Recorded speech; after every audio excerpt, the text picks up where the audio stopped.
All right, we should be back after our technical reboot. If you're just joining or watching the video on demand or the replay, since we're starting a new video here, we'll just make this one the main one. Welcome to the Terry White, the Lightroom and Photoshop CC show. My name is Terry White, worldwide design and photography evangelist for Adobe. It's my pleasure today to take you on a Throwback Tuesday, showing little known features, little known things, or things that we knew but we forgot about along the way in our favorite CC applications. So we should be back. I see a hand now. I see a hand there. All right, and the hands cam is if I'm doing anything on screen. You can see the motion there from the Wacom Cintiq. All right, we got movement. We're back. Okay, I'm not going to switch anything. I'm just going to go ahead and dive right in. So thanks for sticking with me on the live stream. And if you're watching the replay and you see me look over here all the time, I'm looking at the chat pod that you guys can't see on the replay. But if it's a question, I'll do my best to repeat the question as I answer it, so you guys know what's he talking about, who's he talking to.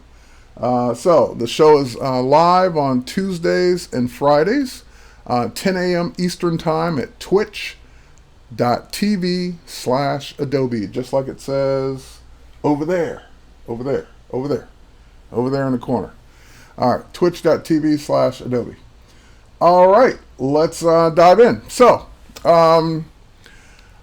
one of the things that will help you realize or remember or figure out what's new or what you've missed, or features that you maybe skipped over, or features you didn't know about, or features you forgot about, because again, some people are new to CC, some people have had CC since the beginning but didn't explore everything, some people are experts and know everything or almost everything but forget about things. And no matter which one of those categories you fall in, I guarantee there are things that either you didn't know or you forgot about, because that's just the nature of software. If you don't use it every day, if you don't use every single feature every day, you will forget things. There's just no way around that, especially with the vast number of enhancements that come out in CC every single quarter or every couple of months. So for example, one of the ways to just go back and look to see what's been going on is just go to adobe.com/creativecloud. Once you go to adobe.com/creativecloud and sign in, so I'm signed in, that's why it says Terry in the upper right hand corner. But when I click, it drops up this little personalized view of all the things that I have access to in Creative Cloud. What I want to point out is go to the desktop downloads area. When you go there, you'll see all the different desktop products, which is great. You can pick on any product you want, but what we're really here to find out about is not so much download or try the products. What I want to do is the what's new. So whenever you're curious to see not only what's new in the current version, but what you've missed along the way, that's when you go to the what's new area. All right, so we'll go to what's new. And of course, as you would expect, it shows me what's new as of the last update. So the last update to we just clicked on Photoshop. The last update to Photoshop CC was November 13th. And it shows me all the new stuff that came out November 13th. But keep scrolling. June 15th, April 21st, October 6, 2014, August 2014, June 2014, January 2014, September 8th, 2013, June 17, 2013, and it keeps going. Now, that's what I mean by it's very easy to have missed things or have forgotten about things, because things are constantly being added, revised, updated, changed, improved along the way. So if you go all the way back to, this was a proud moment for me, June 17, 2013, because this was the day that I was on stage at Adobe Max introducing Photoshop CC for the first time. The brand new, rebranded Photoshop CC 2013. So these were the features, some of the features that I showed on stage. So I remember these quite well. But then along the way, as things got added, things I don't use every day, things that don't necessarily fit in my particular photography workflow, I forget about because I don't use them all the time. So just in Photoshop alone, I could probably spend the next 2 hours just showing you things. And that was just since CC. Let's go back a little bit further. If you say compare older versions at the very bottom, then you can see all the things that were added in CC that don't exist in CS6 or CS5 or CS4 or CS3. So tons of features along the way, even if you're starting from CS6 on up or CS5 on up. Just a lot of little things we'll forget.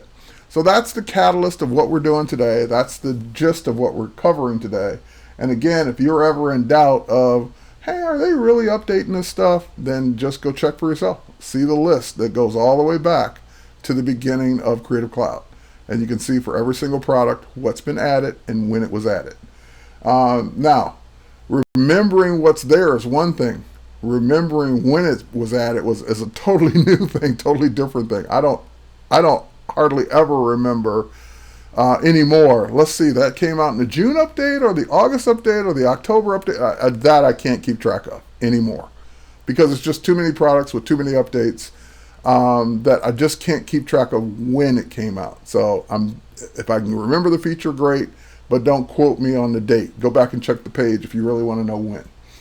All right, let's check the chat real quick just to make sure I'm not missing any questions. I think I said my hellos. We got our movement back. Yep, that did it. Tech reboot. Thanks, Elsie Finch, for putting in the where to go find the page at adobe.com/Creative Cloud. And looks like we have no questions, so let's dive in. All right, so I'm going to pop over to Photoshop. And again, this was one of my favorite new things back in 2013. That again, a lot of people just won't remember or didn't know because we haven't talked about it since 2013. And that is when, back in the day, people would always tell you in Photoshop, because this is Throwback Tuesday, so back in the day, people would always tell you it's a bad thing to take a photo that's low res and upsize it or upsample it to be larger, because the quality is just going to be destroyed. And they were right. They were telling you the right thing. Because if you took a photo and you upsampled it, chances are Photoshop has to make up what those new pixels look like. And it's just guessing by what we used to refer to as the nearest neighbor. In other words, the nearest pixel looks like this, and the nearest pixel on the other side looks like this. Let me figure out what the pixel in the middle should look like. And it's an algorithm. It's a computer. It's guessing. Sometimes it guesses well. Sometimes it doesn't. So that's why upsampling was never a good thing until 2013.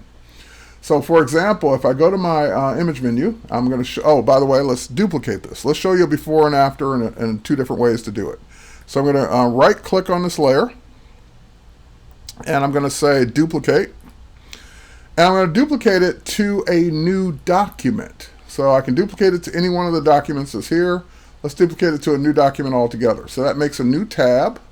And I'm just going to go ahead and tear that tab off so we can keep it separate. And we'll keep that one in the background. We'll work on this one for now. All right, so let's not be distracted by it. Let's go ahead and pull it over so we'll cover up. And now what I want to do is I want to show you the image size for this, and then I want to change the size of it. So go to my image size, and I'm going to switch it to inches, because let's say I'm trying to make an 8x10 print of this, or almost 8x10.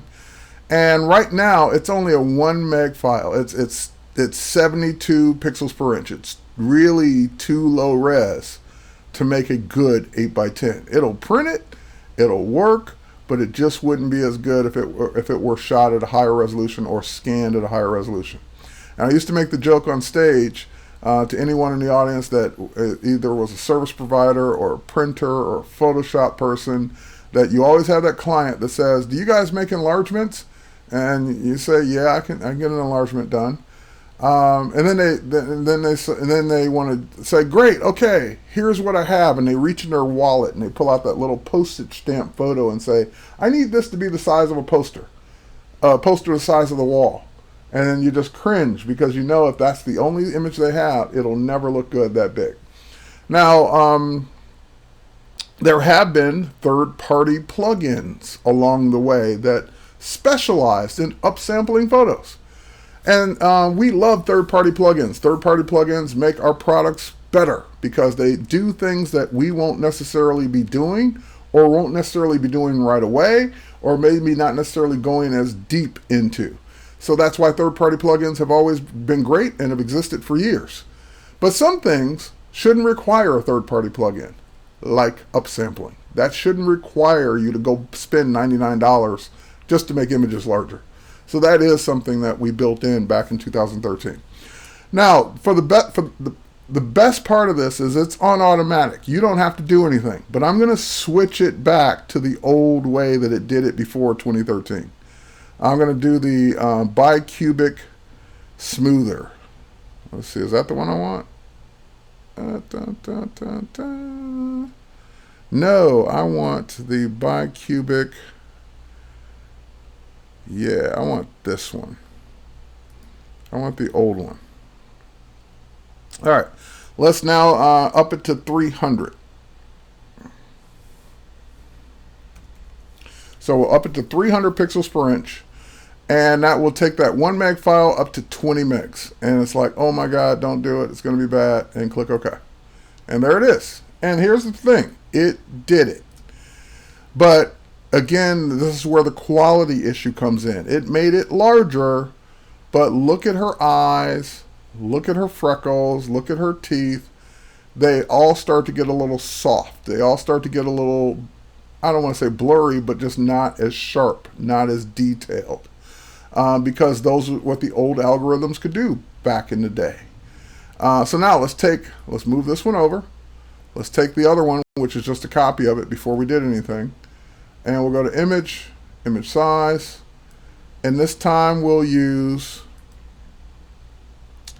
the preserve details enlargement. Now again, automatic will figure it out, but preserve details enlargement is the new one.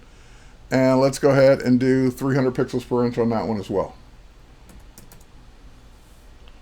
All right, my keyboard turned on. Cool, let's go ahead and do that. And let's move it over.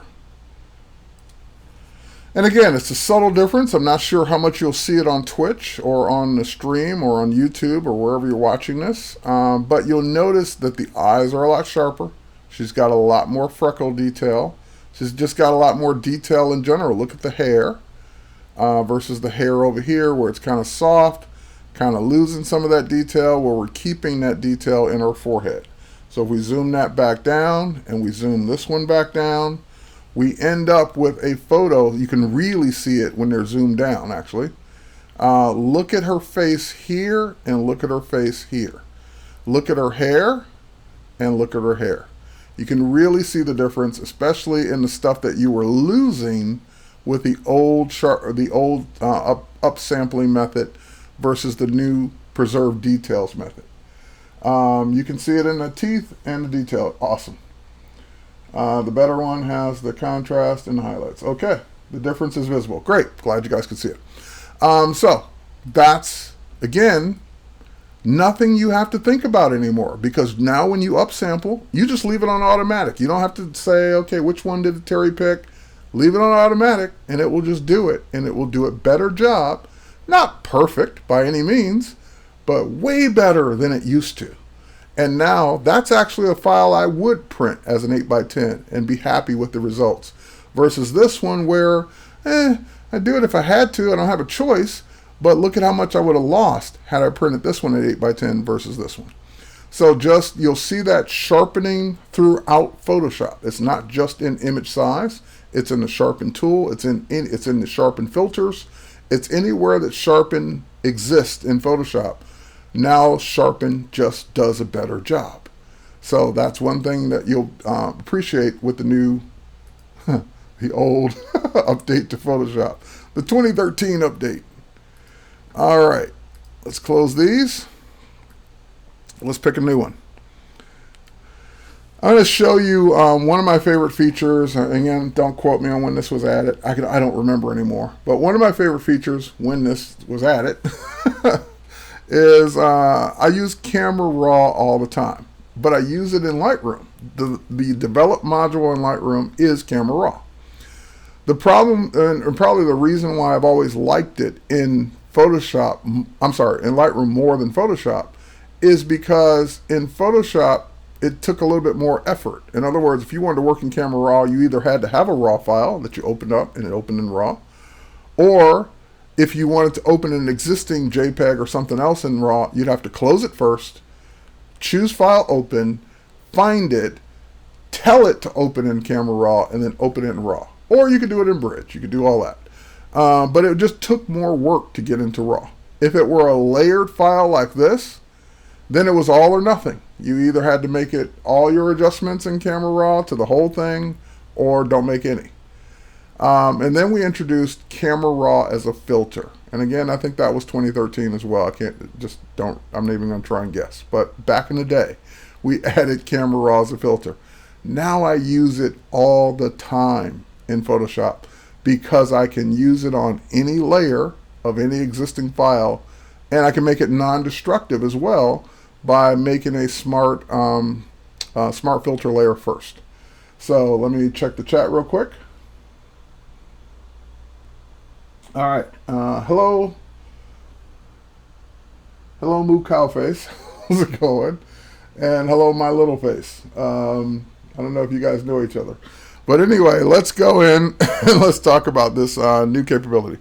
First and foremost, I want to show you guys kind of, this probably isn't listed as a feature on any of those guides I showed earlier. But it's so usable that I couldn't imagine doing Photoshop the old way anymore. Now notice this is a background, which that's fine. That's the background layer. And it's locked because most backgrounds start off locked. Now I can remember if you wanted to convert the background to a layer way back when, you had to double click the layer or double click the background. It would pop up the new layer thing. You'd name it and click OK and all that. And then there was a shortcut that let you drag the lock down to the trash and that would unlock it. And that was kind of like one of those hidden gems. It was a hidden feature. Well, now if you want to make a layer, and again, this got added along the way in CC. Don't quote me as when. I don't remember when. But all you have to do to make this a layer is just click the lock. That's it. It's a layer now.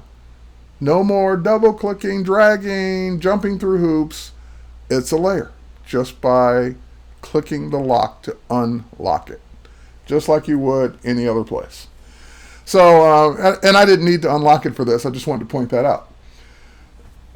All right, next, let's go in and go to my filter menu and come down to convert for smart filters. Now I could go straight to Camera Raw filter, but if I go straight to Camera Raw filter or any other filter, then whatever changes I make are going to be destructive. They're going to be changing those pixels. So if I say convert for smart filter layers first, that will put a sorry about that. Should probably take a drink.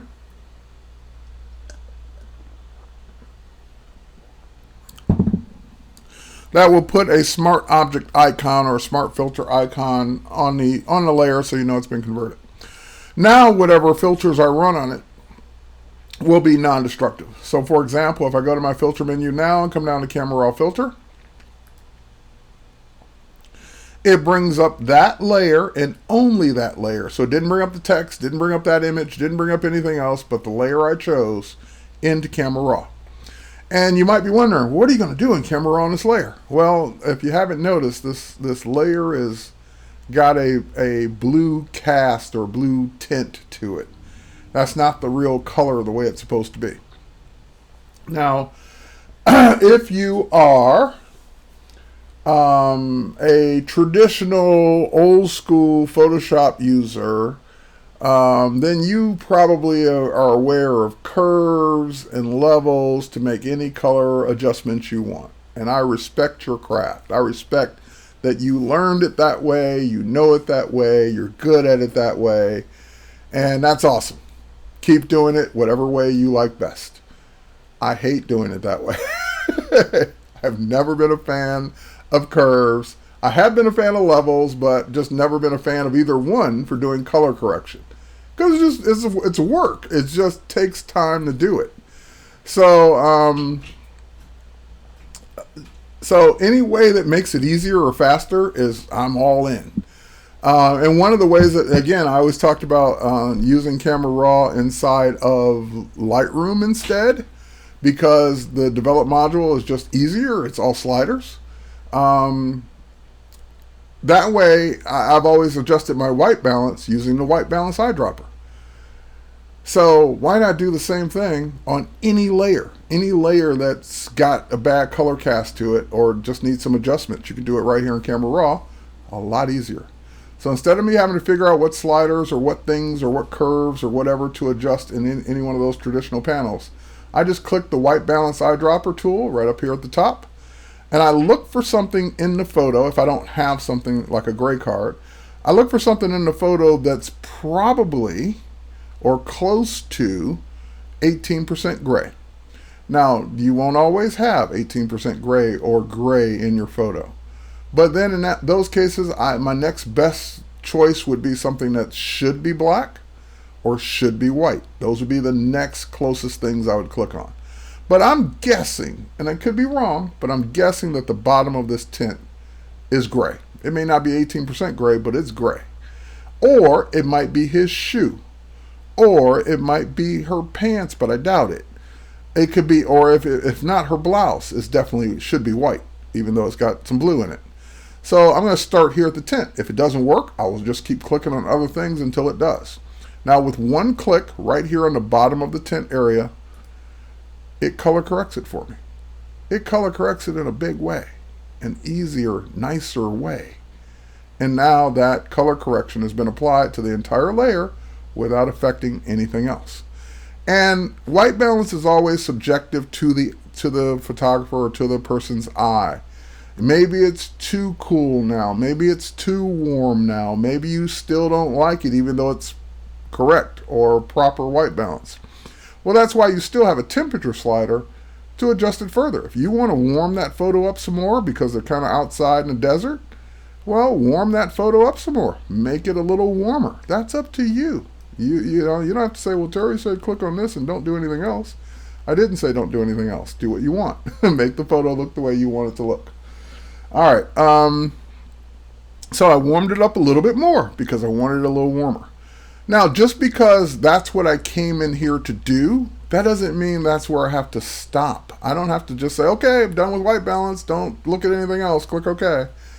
No, I can do other things while I'm here. So, for example, maybe I want to make the sky look a little bit more dramatic. Maybe I want to make it look like, it's going to be stormy soon. So I could go to my graduated filter. And with the graduated filter, I can go in. I want to see something here. No, okay, just wanted to see something. Graduated filter, so I can pull it down from the top to adjust the sky.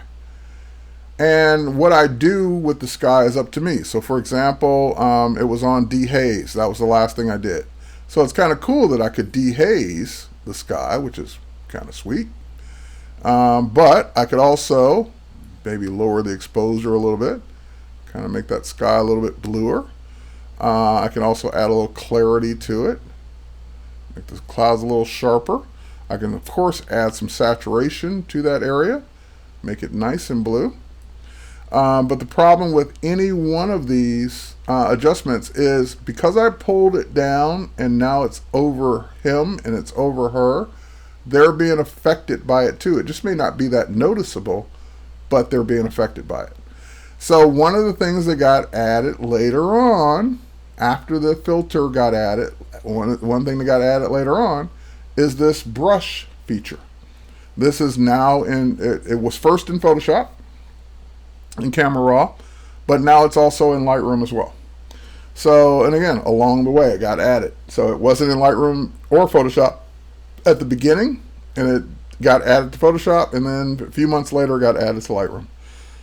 So when I click brush, I have a plus or minus sign. I'm going to do the minus, and I'm going to leave it on, I'm going to turn on auto mask, and I'm going to make my brush size smaller with the power of my Cintiq. And we're just going to go in and say, take some of that graduated filter off this area. I don't want her to be bluer or dehazed or more saturated. So I can just brush it off the areas like the tint that I don't want it on. And of course you can zoom in, you can make a smaller brush, you can get in really fine details and work that. Oh, that might be a little too small. Oh, there we go. You can get in and work on those fine details. I'm just doing a demo, so I'm not being paid for for this file, so I don't really care if it's off a little bit, but you get the idea. All right, so that's the new brush feature. And again, I can keep going. I can keep making more adjustments to each individual part of this photo in Camera Raw with the adjustment brush or with any of the other tools that are here.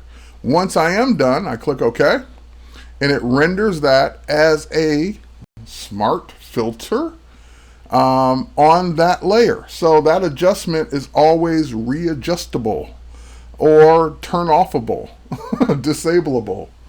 I can go in and just say, hey, I don't want that filter at all, put it right back to the way it was, or turn it back on and see the after. And if I ever want to get back to those adjustments, that's why we made the smart filter layer in the first place. Double click, takes me right back to Camera Raw. And if I said, hey, I want to adjust that graduated filter some more, click graduated filter, there's the one that we worked on. And now I can say, you know what, let's make it even cooler with the temperature in that area. Click OK, re-renders it, and there it is. Toggleable, yes. Toggleable, that's another good one. So it's toggleable, it's readjustable, it's double clickable. It's all of those things to get back to it and make those adjustments or continue to make adjustments. So the more words we invent during the stream, the better. All right, holy molyable. It's so convenient. All right. Okay, and again, that's on any layer at any time in any file format whenever you want to work in Camera Raw. It's a filter now. So you no longer have to have a raw file or a TIFF or whatever. You no longer have to open it up in Camera Raw. You want to run Camera Raw on a filter, on a layer, specific layer, run it on a specific layer. You want it to be non-destructive, convert it for smart filters first. All right, and I'm going to say goodbye.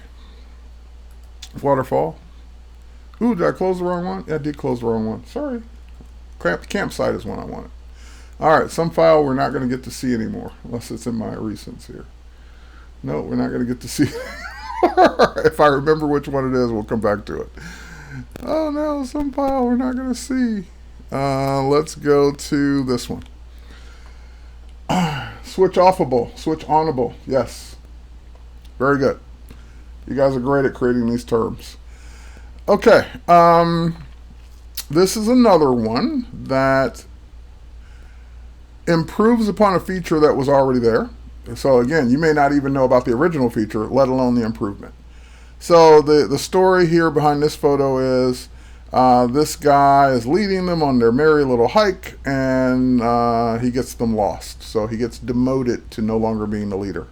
So we want to move this person to this position. All right, how do we do that? Let's go into my, I never remember what tool is where anymore because you can move them around. Okay, let's go into the Content Aware Move tool. And I want to change these back to their defaults so it'll make sense for you in a minute. That defaults to 3. All right, so let's go ahead and I wonder, can I reset that? Hang on for a second, I'm experimenting.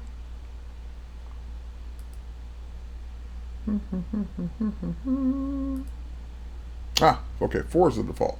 See, I didn't know. So structure 4, color 0, that's the default. All right, so let's go in. We got our Content Aware Move tool. And I'm just gonna go, here we can zoom in a little bit. There we go. And I'm just going to go ahead and do a perfect selection around this. I've been practicing this file for months, or actually years. I know how to select this file just perfectly. So bear with me, this might take a second. Here we go. Painstaking, perfect selection that only I can do. Do not attempt this at home. I am a professional. There we go. Just kidding. Make a selection. It can be loose.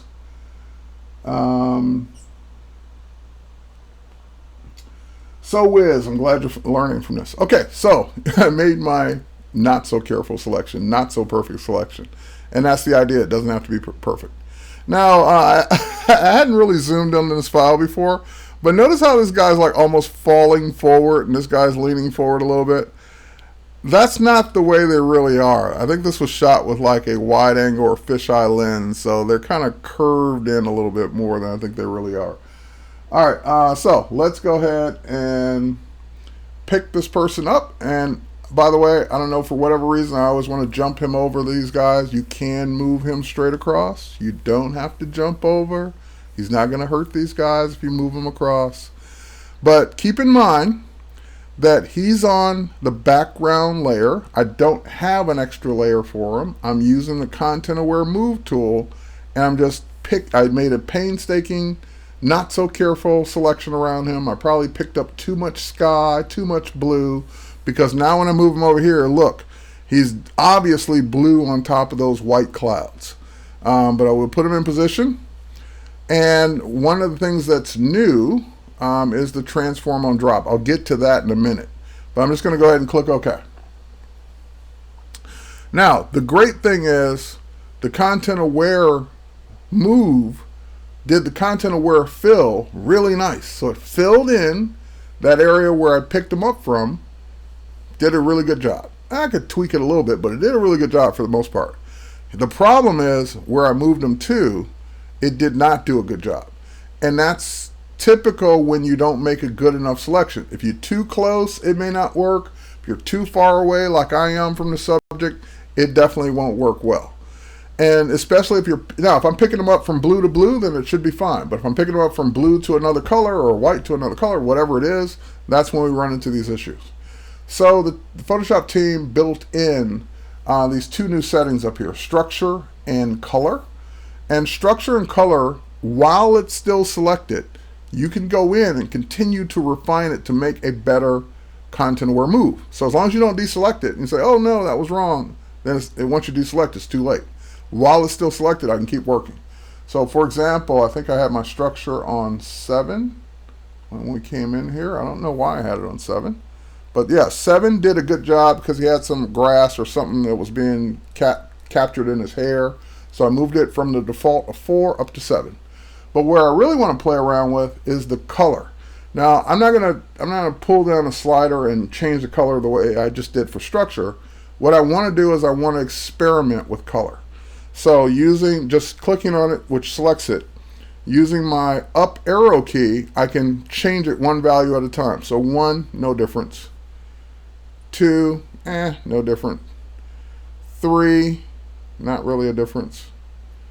4, not a difference, or a little bit of a difference. 5, 6, 7, 8.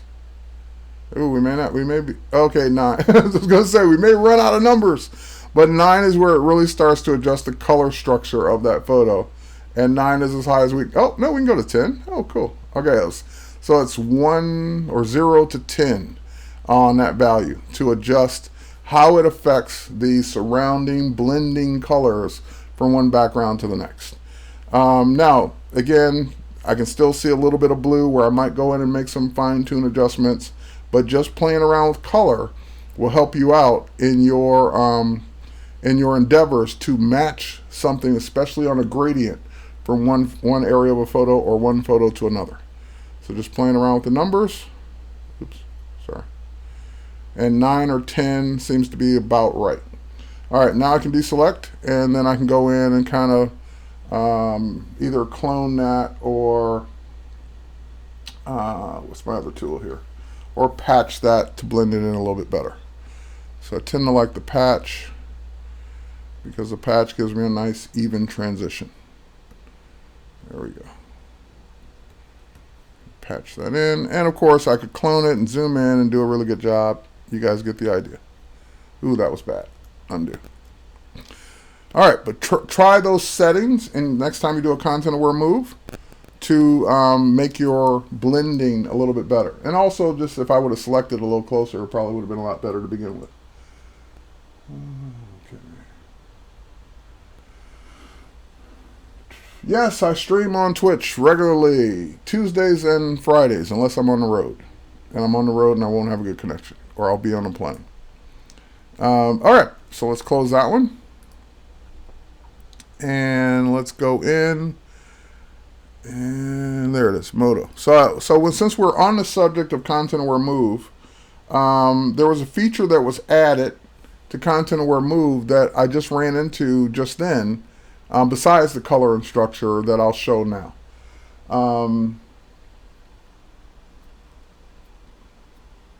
It is absolutely easy to get stuck into what you do all the time and not experiment with different features.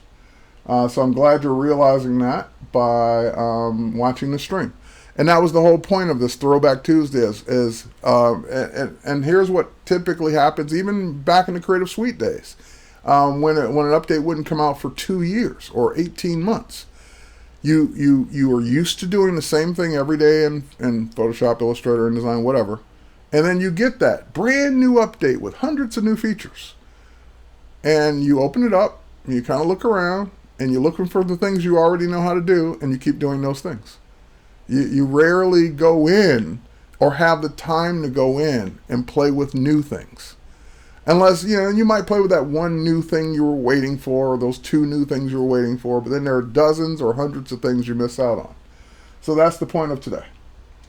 All right, see you, Sonny. All right, so for example, let's go ahead and use that content aware move one more time.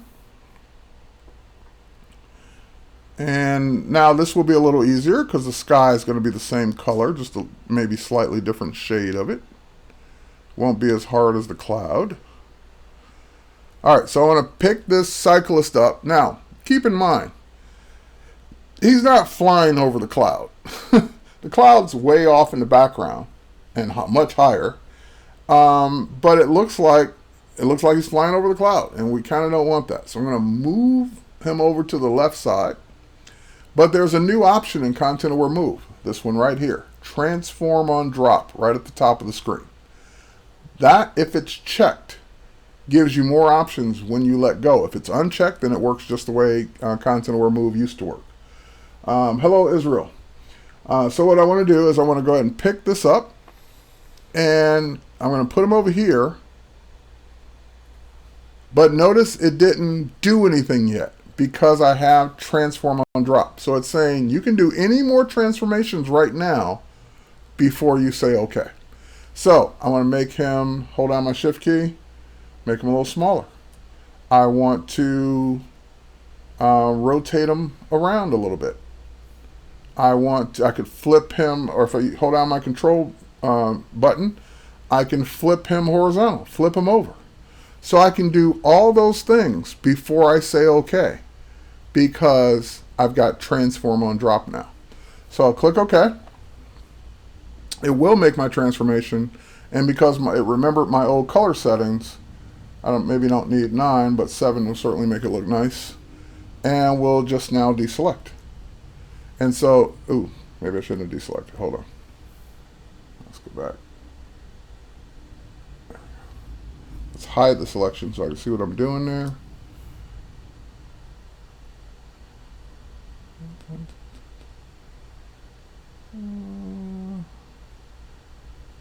All right, that's probably the best one. So with a little bit of cleanup behind that back wheel, we should be okay. Now I'll deselect. All right, so that is Transform on Drop for Content Aware Move. And again, the ability to move something from one area of the photo to another, but make transformations to it before you say OK. All right, so let's close this one. And let's see what else I've got on tap here. Yeah, we'll go to this one. This is an oldie but a goodie. If you've ever been outside taking pictures of land or cityscapes or downtown areas or just tall buildings in general, you'll almost always have this issue. And that issue is you're shooting from usually a lot lower, like on the ground or the street or the building across the street, from a lot lot lower distance or level, and you're shooting up at whatever it is you're taking a picture of. And when you're shooting up like this, what tends to happen is that perfectly straight, because it is perfectly straight up and down building, starts to lean in on itself, or lean back, or lean over, or lean whatever, because that's the lens distortion or lens making that look that way. And there's not really a lot of ways around that in photography other than being on the same plane. If I were directly across the street from it at the same height and shooting straight instead of up or down, then it wouldn't have that issue. But if I point my camera up, then all of it starts to come in. One of the ways around that, and I've already converted this layer to smart filters, is to go into Camera Raw, either Camera Raw or Camera Raw Filter. And when you go into Camera Raw, there is a brand new set of lens corrections that are very simple, called upright. So upright is off by default. There's an auto. There's a apply level correction only, apply level and vertical perspective corrections only, or apply level, horizontal, vertical, and perspective corrections. And the first thing you're tempted to do, and you're probably right to do it, is to click auto. Because why would you not click auto? Why would you not let it do what it thinks it needs to do? So by all means, I recommend clicking auto first. But what I don't want you to do is click auto and not try the other ones. Because if you try the other ones, they give you different results sometimes that you might like better. Auto tries to do everything at once, and it may be perfect. It may not be. That's the whole point of auto. But that's why the other ones exist. If we thought that auto was going to be perfect every time, there would just be two buttons, off and auto. But we know it won't be perfect every time, so therefore we gave you more choices. So I'm going to give you the other choices first and let you decide which one you like better. So let's do level correction first. And all I did is just straighten it on the horizon. But see how this building's still leaning to the right? So that is not the one I like best. Let's try this one. Now that one starts to look better, and of course it would require a crop, but it's still not great. It's still not perfect. Let's try this one. That looks a lot better. So full would be my first choice right now. So now it would be full versus auto. So that's full. Let's try auto. And auto leans it back a little bit. So I don't know. I kind of like full where it's leaning it forward versus auto. So this is what I mean by you may not always like auto best, even though it tends to do the most or best job most of the time. I kind of like full best in this case. So it's up to you. Yes, this is also in Lightroom.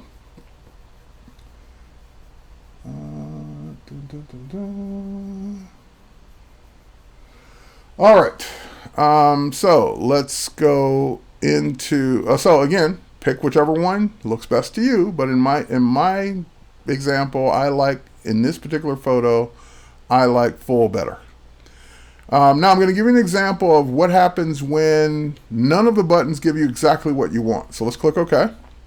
By the way, so that's before and that's after. Makes a big difference. But let's close this one. And let's go to this one. All right, same problem. Photographer's off angle at the window, not pointing directly at the window, so it's off to the side. So I would love to straighten the perspective of this window and make it look like it's facing forward, front on. So again, we go to Filter, Camera Raw Filter. And what I want to do here is go back to the lens corrections. And again, we can walk through them one by one. That one didn't do much. That one didn't do much. That one got it kind of close. That one got it kind of close too. So whichever one between full and auto you like. But in either case, full or auto, it got it close, not dead on. So let's say let's try, which one do I really, okay, I like auto a little bit better on this one because the window's a little straighter, but still not dead on. Well, you'll notice that even though I have buttons up here, Down here, I like, by the way, that's the only thing, probably only one of two things I like in the new operating system is that when you shake your mouse, it gets bigger. Other than that, this operating system is a disaster. Okay, anyway, notice you get transformation choices even after the fact.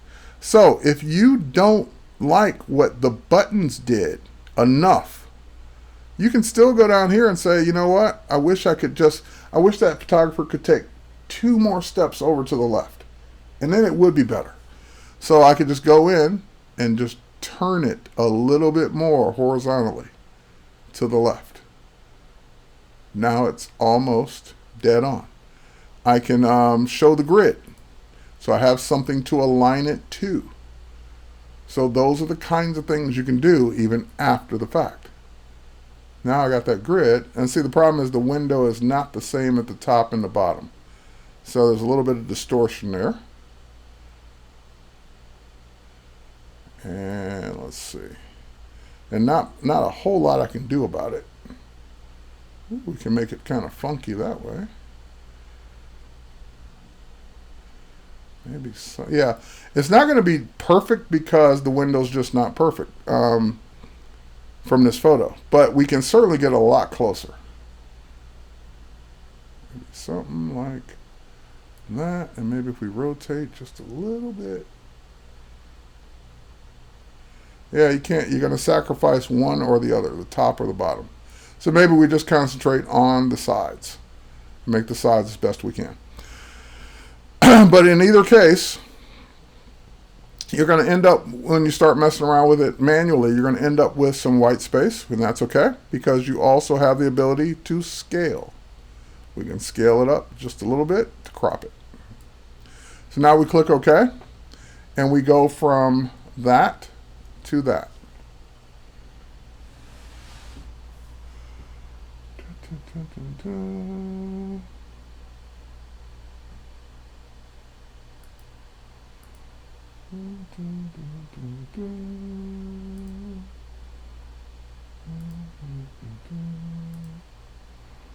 Let's see, what else are we missing here?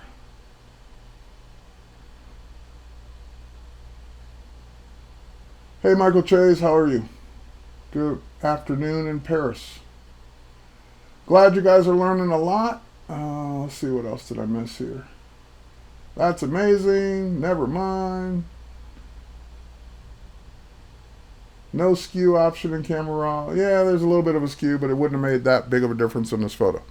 All right, so anyway, that's, again, just taking the perspective of that window and just improving it and making it a lot better. If you look a little bit further back in the room, there's Michael Chase right there. I can see his face right there. He's smiling next to the doggy. All right. So next, let's move on. Oops. Ooh, sorry. I closed my chat window by mistake. Wrong window. Pop the chat back out again.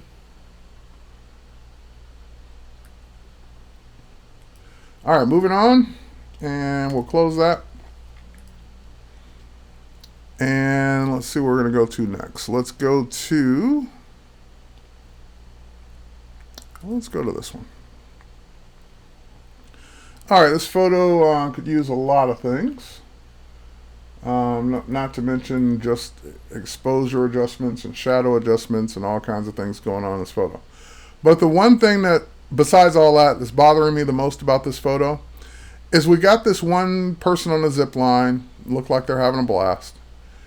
But then we got this other zip line where the other person is all the way down there and you can't even really see them anymore.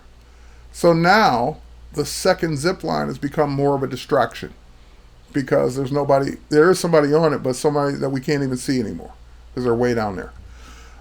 So two things. First of all, let's go ahead and convert this to a smart filter layer.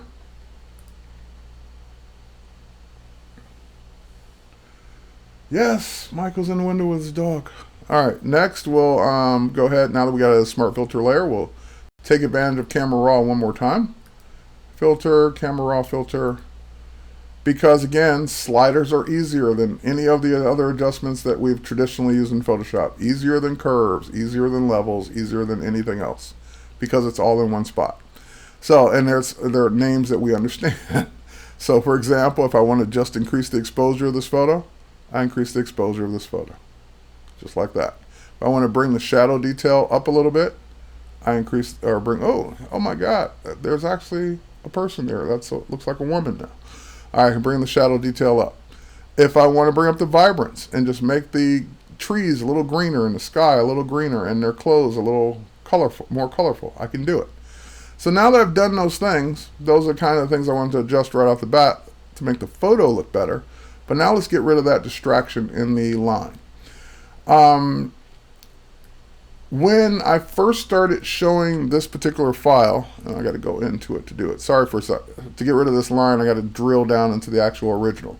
Because when you make a smart filter or smart object layer, it protects it from pixel destruction. So I got to drill down into the photo to actually destroy those pixels, get rid of that line. But anyway, when I first started showing this, this feature of the healing brush, it was to show that it did a better job.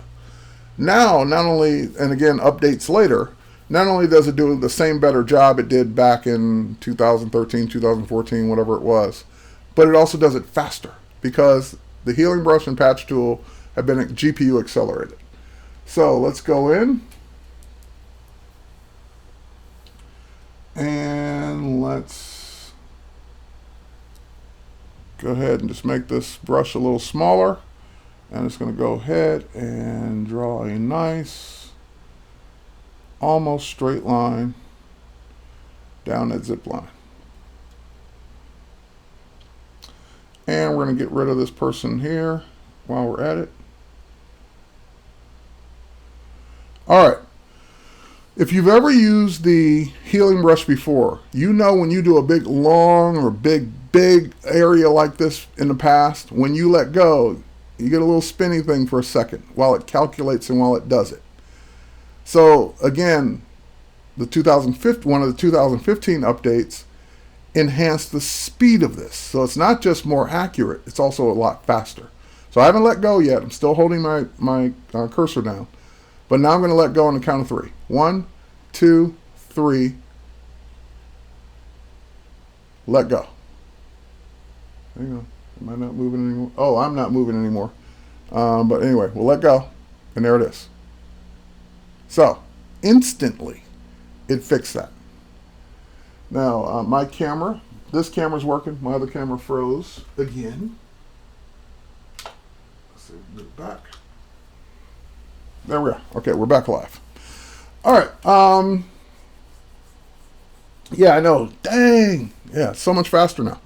And again, doing a better job. So you would never know that line was there. You'd never know that person was down there.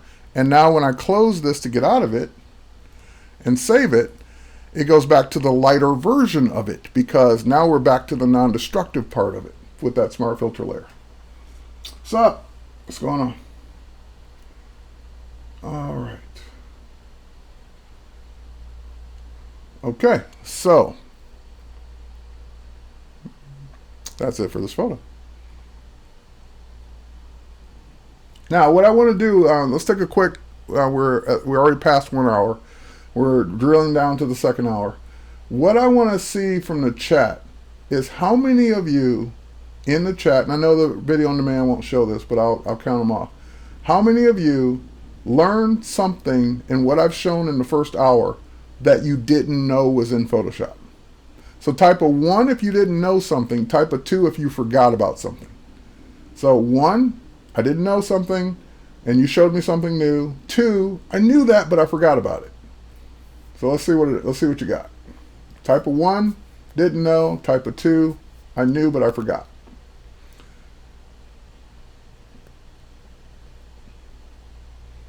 And so far, by the way, on the video on demand, all 1s except Victoria, who's an expert. There was a couple 2s. So 1s and 2s also. But mostly 1s. And that's what I mean by a lot of times we just get in this mindset of, Okay, a new update's out. Show the 10 new things. Forget about all of 50 new things that we added over the last 2 years, because everyone knows all that stuff when everyone doesn't know all that stuff. So that's why I might dedicate my Tuesdays to Throwback Tuesdays in general for a while. All right.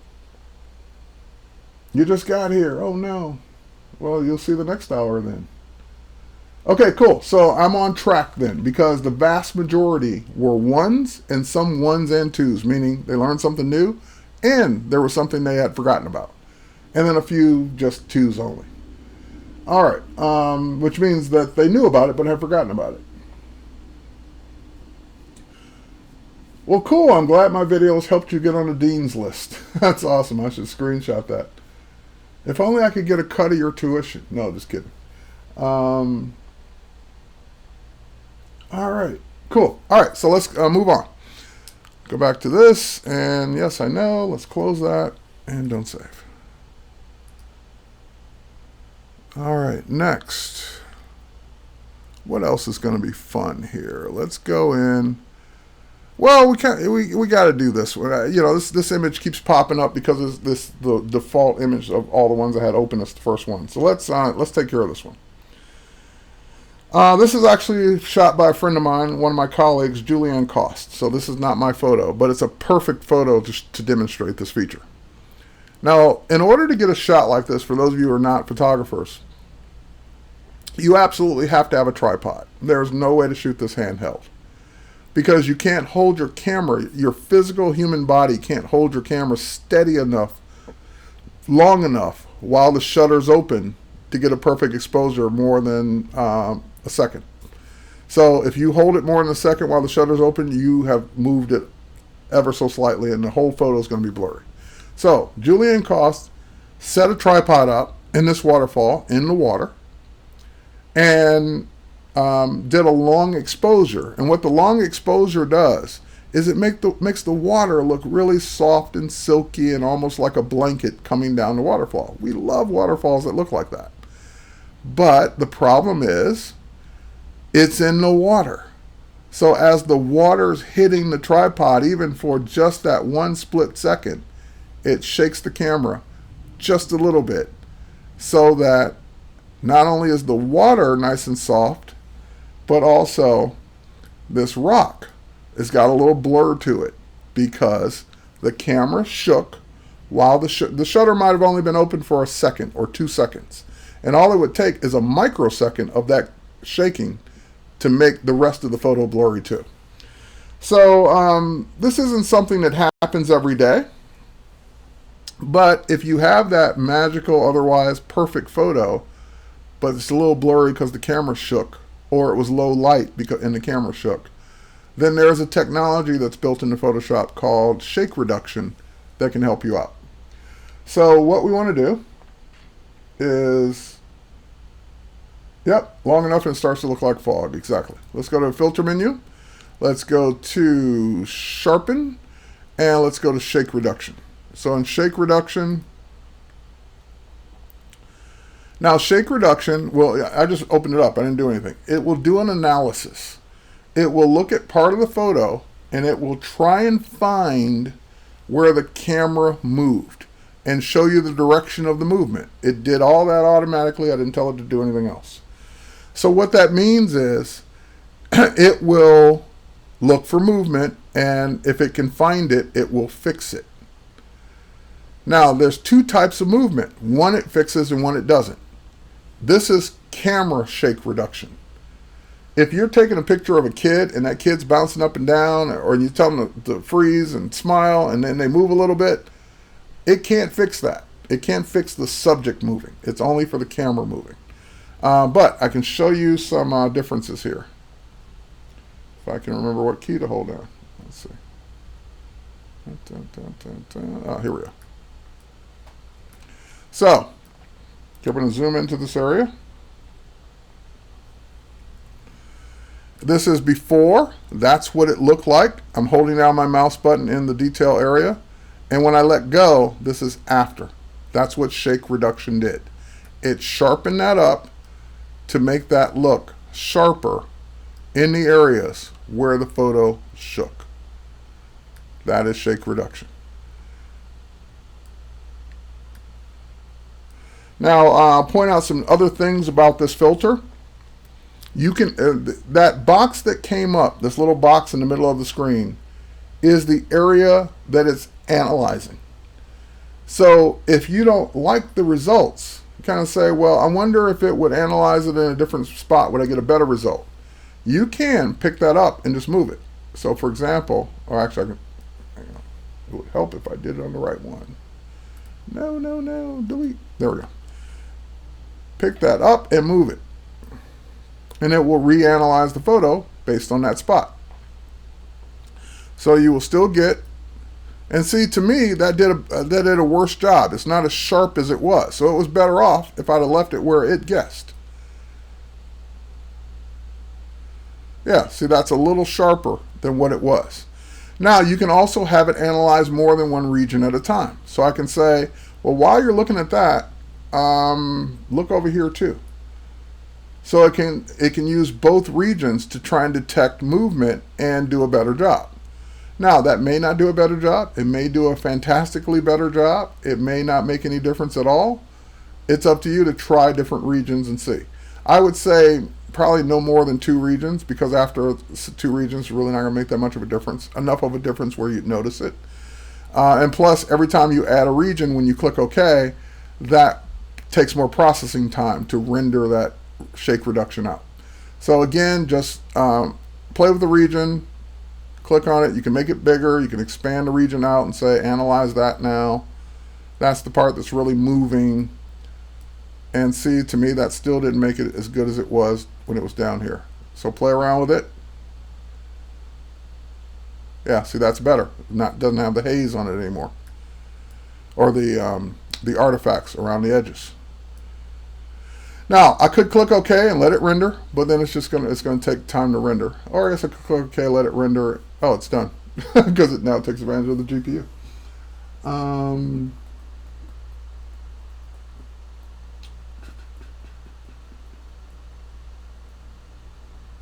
I guess the camera shake would affect objects with less depth in the scene more, right? Right. So it's like the reverse algorithm of motion blur. I guess that's one way you can look at it. I guess the best plane would be the focus plane. Agreed.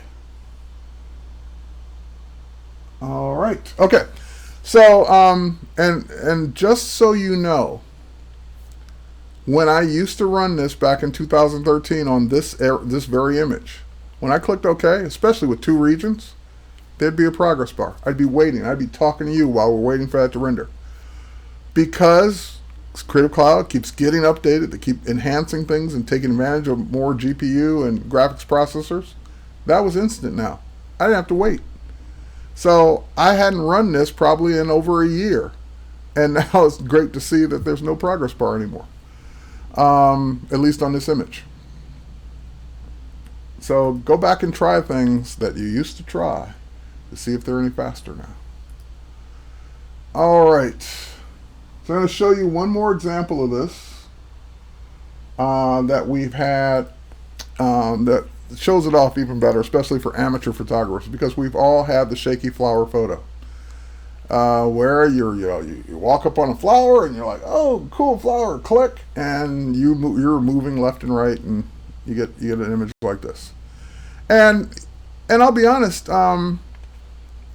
most photographers are going to see that right away in the viewfinder and just delete it and take more. But if for whatever reason you only have the one shot, or maybe the more you took aren't as good as this one, but only if this one were sharper, then that's where shake reduction comes in. Shake reduction is not something I use every day, because as a professional photographer, I just take more shots. If I don't, or I use a tripod, or I try and make it not blurry. But if I have that one magical moment, that one smile, that one expression that I didn't capture in any of the other frames, but that one frame was out of focus because the camera moved, that's when it comes in handy. So if we go to filter one more time, sharpen, shake reduction, I'm not going to touch anything, look, no hands, done. That's when it really shows off what this does. So click OK, and undo, and redo. Undo and redo. Here, we'll zoom in on it. undo, and redo.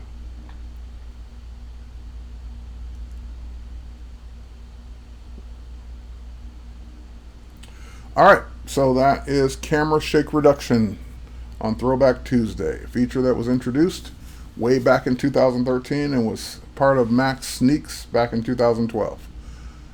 All right, let's go ahead and don't save that. All right, I think it's time to show off this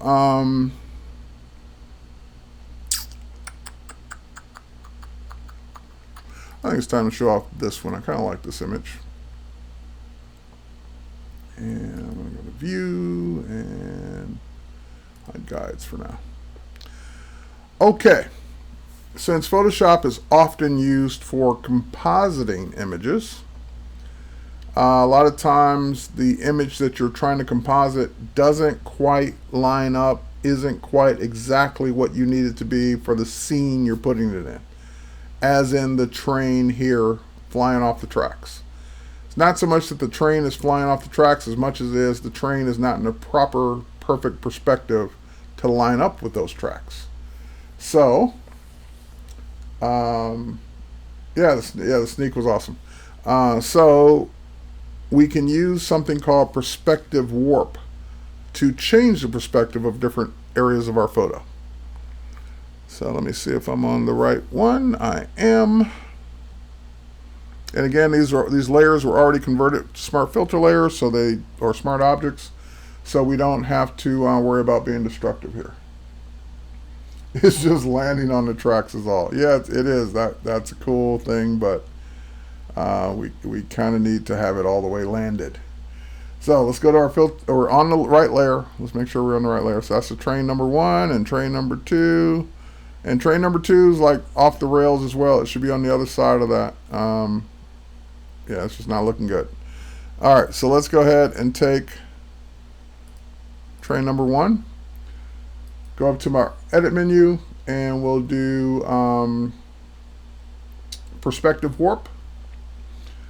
And when you do perspective warp, it depends on what your preferences are set to. When you first bring it up, it pops up with a little instruction box to tell you what to do.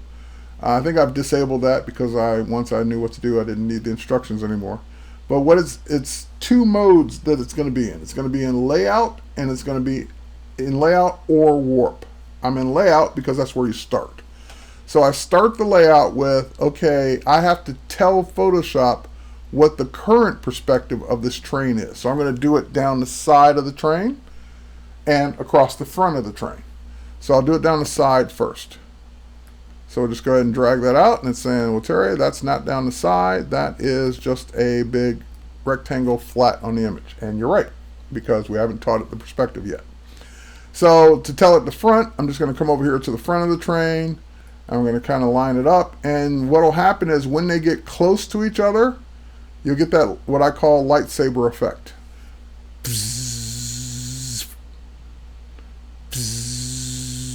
Okay, that sound effects are optional. But anyway, you get that lightsaber effect. As soon as you get the lightsaber effect, you can let go, and they will join each other. Now, this is where you go in and tell it, and it's giving me little instructions here.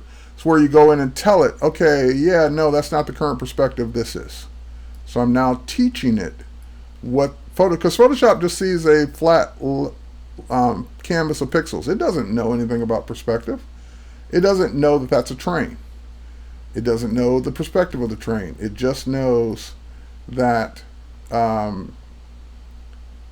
you have a flat layer of pixels. So I'm teaching it by lining this up with the train what the perspective is. Once I've done that, then yes, sound effects are not optional. But once I've done that, then you can go to warp, and now you can change this any way you want. So for example, there's a keyboard command, I can never remember it, but there is a keyboard command, a set of keys you hold down. You can even grab the bars. But if you don't hold on those keys, which I never remember what they are because I don't use this every day, you can just go ahead and you can make the Soul Train, for those of you who can remember that show. All right, Soul Train, and we'll just go ahead and put the train down. And we'll go ahead and change, that would be more like Soul Train. All right, we'll go ahead and move that over. And we get Something like that. All right. And because we did this as a smart filter layer, it is non-destructive. So we can go in, and if we don't like it or print it out and it's not quite right, go back in and keep adjusting it. All right, click OK, and that's our new perspective. So we started with that, and we went to that. Made the train a little shorter too, but we could extend it out if we wanted to. All right.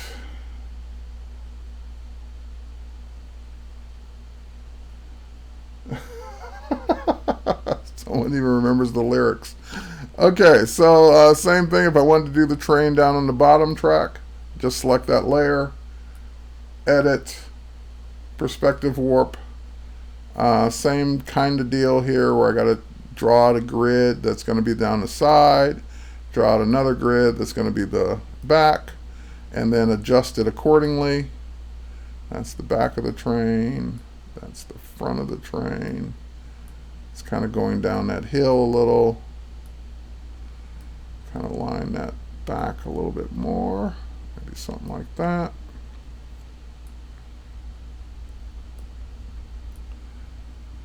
That's probably closer to reality.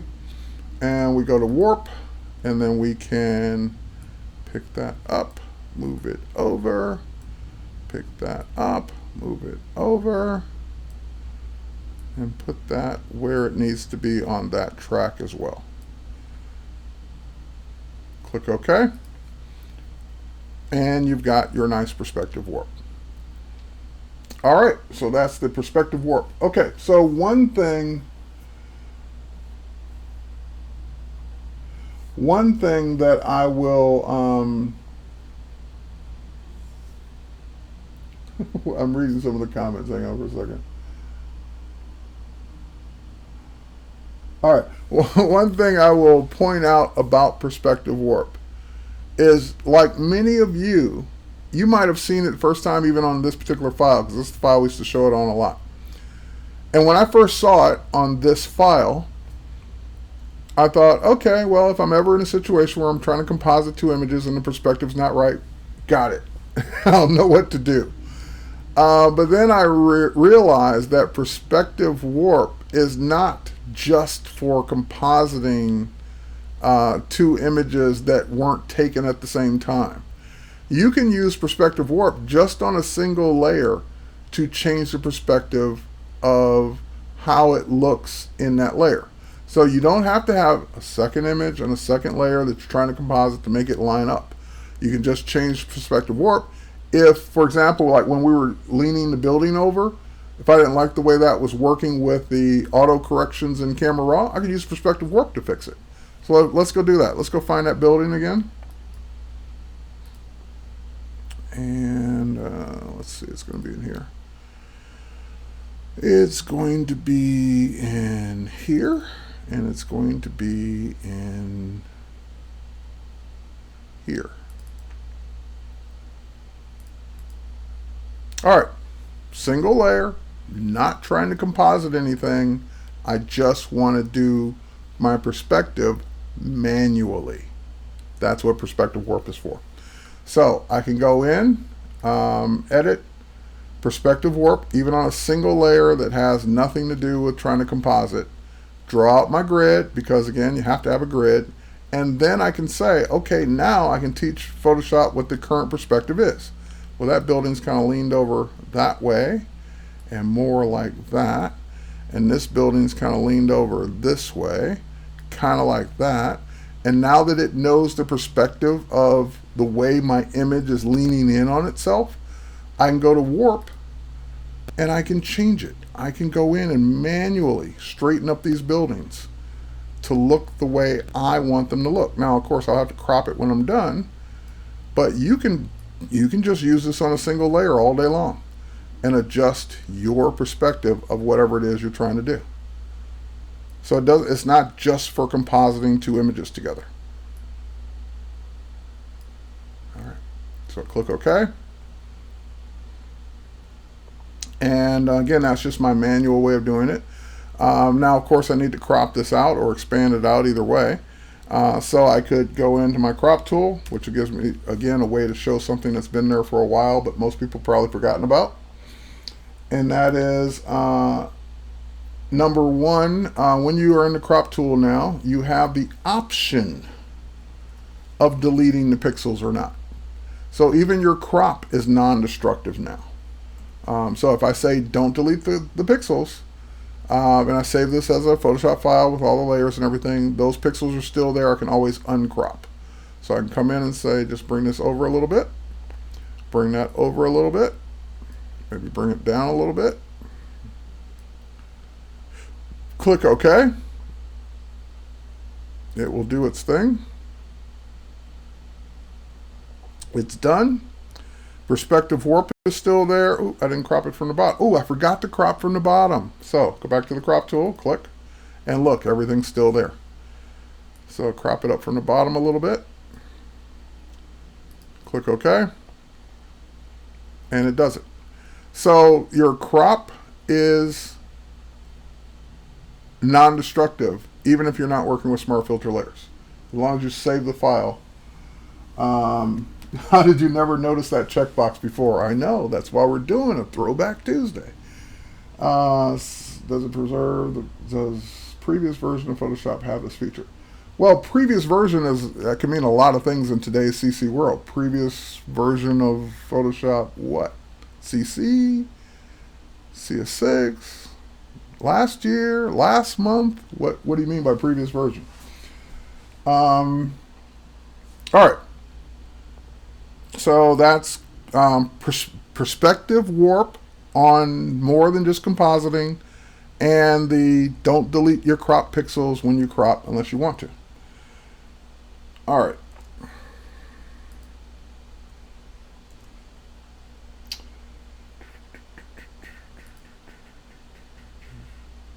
CS6. Honestly, I can't remember that back that far. You'd have to open up CS6 and see if it's there. CS6 is like 4 years old now, so I cannot remember, honestly. Not trying to be funny, I just don't remember if it's there or not. You'd have to check. Okay. I know what I want to do on here, I just don't know if I want to do it next. Let's see. That one's busy, that's going to take some time. Alright, let's do this one first. This is the gear sale, right?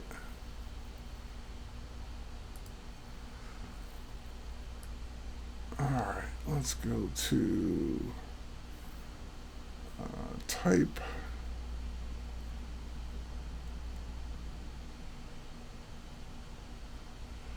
I just want to check something real quick. Okay, yeah, those are missing. Alright.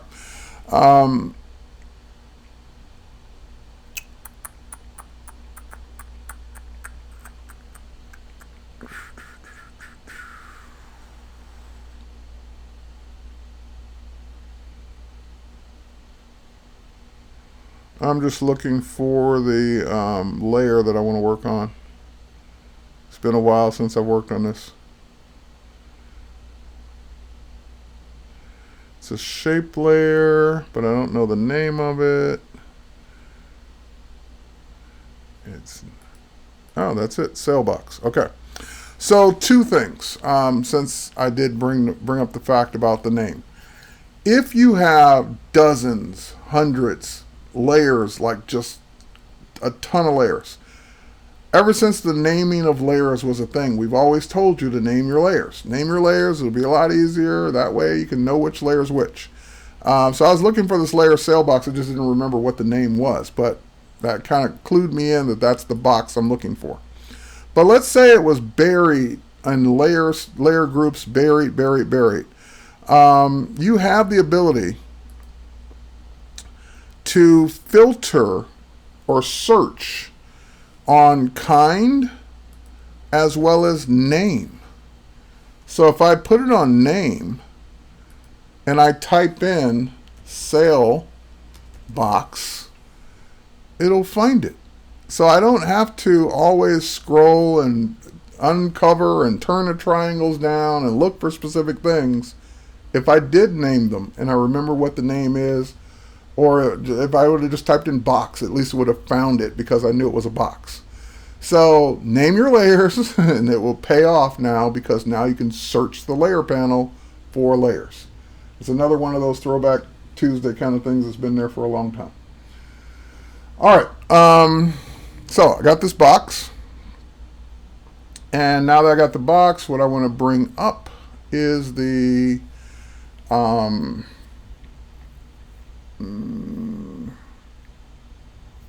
there's a panel I want to bring up. I'm trying to remember the name of it. It is the so many applications, properties, so many applications, so many different things. Okay, the properties panel for shapes. If you remember, the painful thing about shapes back in the day was if you drew a rectangle and then later you decided, ooh, I wish that rectangle had rounded corners, delete it, draw a new rectangle, because there was no way to change it. Now, if you go in and select it, you get the option for, even with scrubby sliders, the ability to alter something that you did with the shapes after the fact. So just remember that shapes are no longer locked in to the original shape that you drew, which is great for design. So that was drawn with one of the shape tools. So you got rectangle, rectangle with rounded corners, ellipse, polygon, line, customize shape. And now they are live shapes in Photoshop. All right. 30 minutes.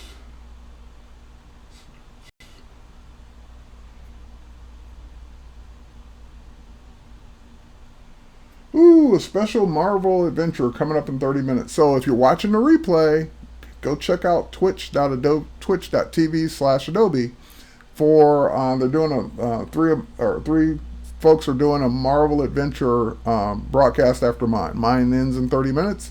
Those folks are up next at noon Eastern time. All right, and if you again didn't catch it in time, go watch the replay at twitch.tv/Adobe. Okay, next. I just want to get that out of the way while we have this document open.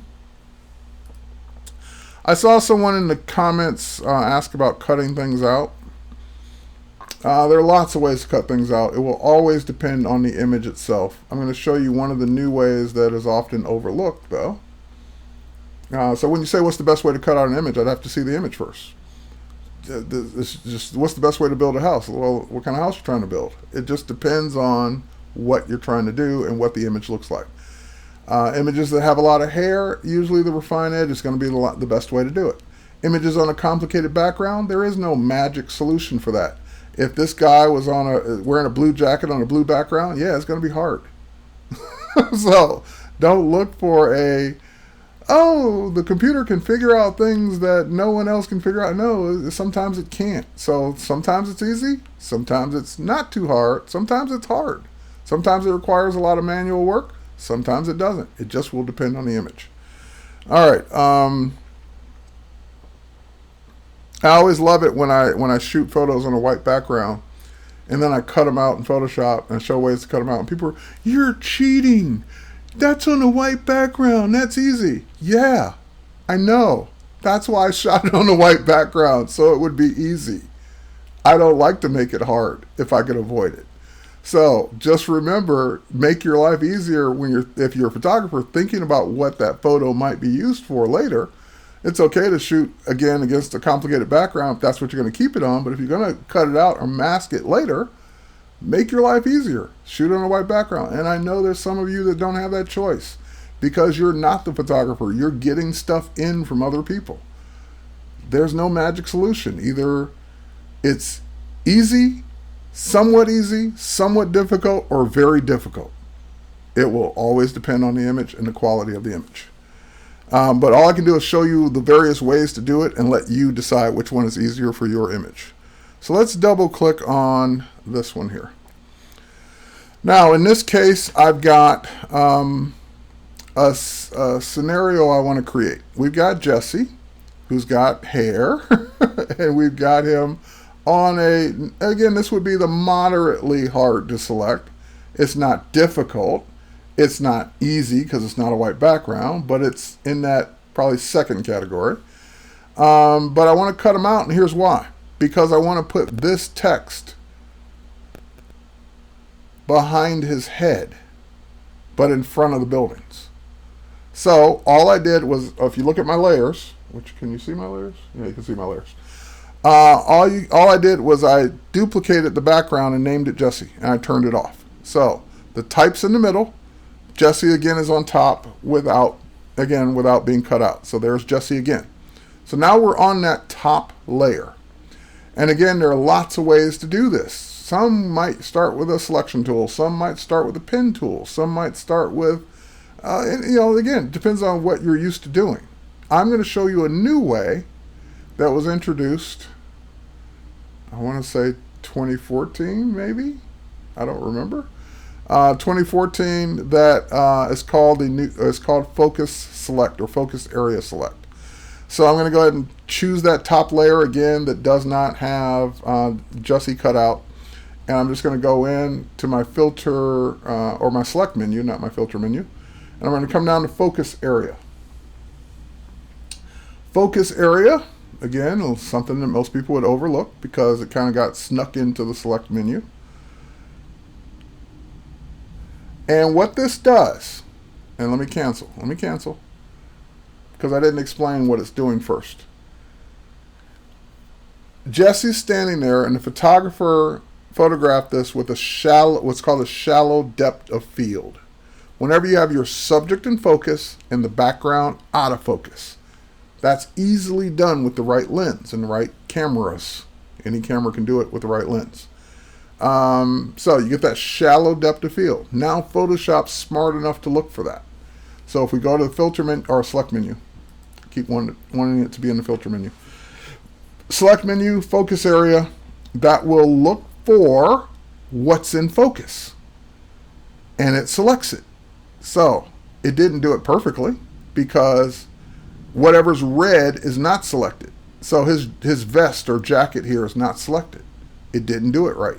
But that's okay because it puts you in a tool called the Focus Area Add tool by default. So you can go in and say, oh no, I still need his jacket.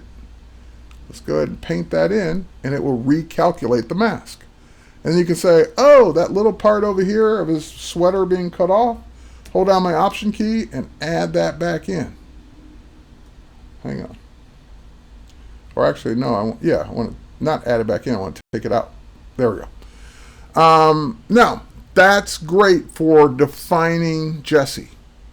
But again, like I said, Jesse's got that problem that I think about 60 to 70% of the population has. He has hair. So he's got this hair situation going on that focus area doesn't do anything for. Because it's focusing or selecting what's in focus. It's not good enough yet to select individual hairs that are in focus or not in focus. So it's saying, okay, did my job, the rest is on you. So I mentioned this earlier. If the subject has hair, my favorite way of masking or selecting that person that has hair is with Refine Edge. The way you get to Refine Edge is to make any selection first. It could be with the magic wand. It could be with the quick select tool. It could be with the lasso tool. It could be with any tool you want. But as long as there's a selection, Refine Edge will show up in the toolbar up here. But since I'm already in focus area, Refine Edge is down there at the bottom. So all I have to do is say Refine Edge, then it takes me out of focus area selection to the Refine Edge dialog, which is where I love to be when it comes to hair. So I'll notice something else before I worry about the hair. Look at the sweater on the back here. See how it's kind of notchy? I guess this is my way of saying that. It's kind of cut up a little bit. That's because we haven't turned on smart edge detection, smart radius. When I turn that on and just give it a little bit of smart radius, look at how smooth that out. So it's saying I'm looking for things that should be sharp, and I'm looking for things that should be soft, and I'm taking care of it for you. I think I gave it a little too much. Let's back it off a little bit. There we go. All right, so that takes care of the edges all the way around, but still doesn't take care of the hair. So what I want to do on the hair is I want to use the tool that's already selected, the Refine Radius tool. And with the Refine Radius tool, we're going to make our brush a little bit bigger here in the Wacom Cintiq.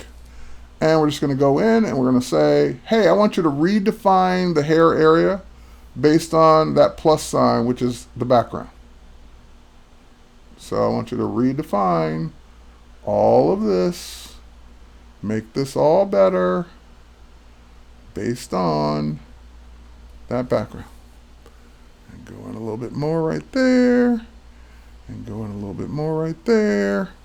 And now that starts to look like something we can use. Go in a little bit more on the beard. The beard has hair. And we could also cheat a little bit with a little shift edge. All right. So now I wanted to output that as a new layer with a mask. That way, if I see anything else, I can always come back to the mask and make more adjustments. All right, we'll click OK. And there it is. So we're on the type layer now. I grab my move tool. And look, I'll move the type around so you can see it through the hair. Look at that. Isn't that sweet? Sweet. And look, it kind of cut some of Jesse's face out because I see little white dots in his face. So I go back to that mask that it made and I say, no, no, no, don't cut his face up. Go to the brush and just paint that white, because that should not be a hole. That should all be face. That's why we add the layer of the mask. So in case you make a mistake or it makes a mistake, you can go easily fix it. Jacket's a little weird in the shoulder. Fix it. All right. So let's go in. And now we don't have any little holes in his face. All right. So Jack's a little yeah, because what they're saying here is it's a little bit opaque or less opaque. So same thing. White brush, and you'd fix it. Put some of that back in so that we don't have that issue. Or wherever it needs to be fixed, just go fix it. Oh, and I need to bring the type back down. Hang on. There we go. That's better. All right.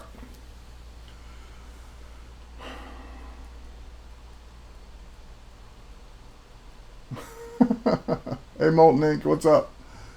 That is awesome. I know, right? Oh my God. Wow.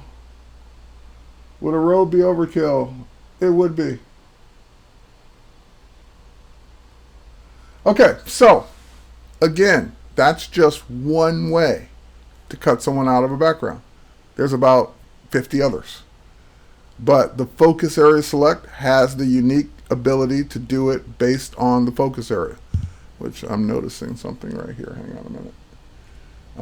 And you would go in and keep refining it based on that mask. Yeah, see, that needs to be. There we go.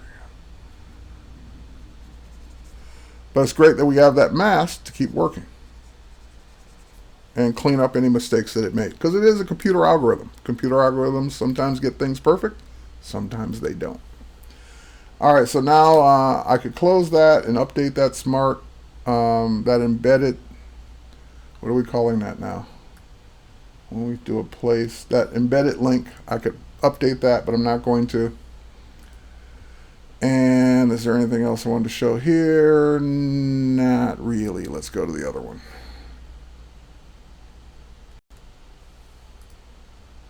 Yeah, we can have some fun with this one too. Okay. Let me check for questions real quick. How do you give yourself a six-pack and a tan in Photoshop? Just put your head on someone else's body. It's a lot easier. All right, next.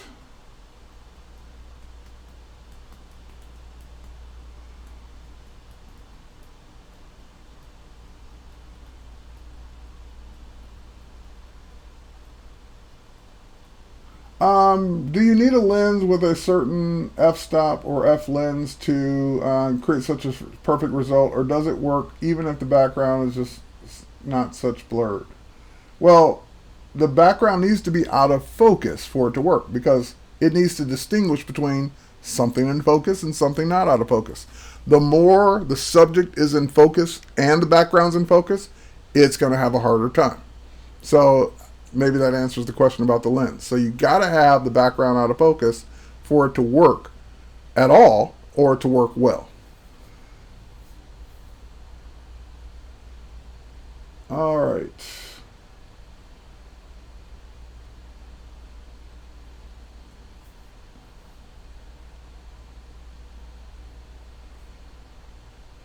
Kind of unrelated, but is there a way to making the Windows ink gestures go away? I'm not sure I know what that means.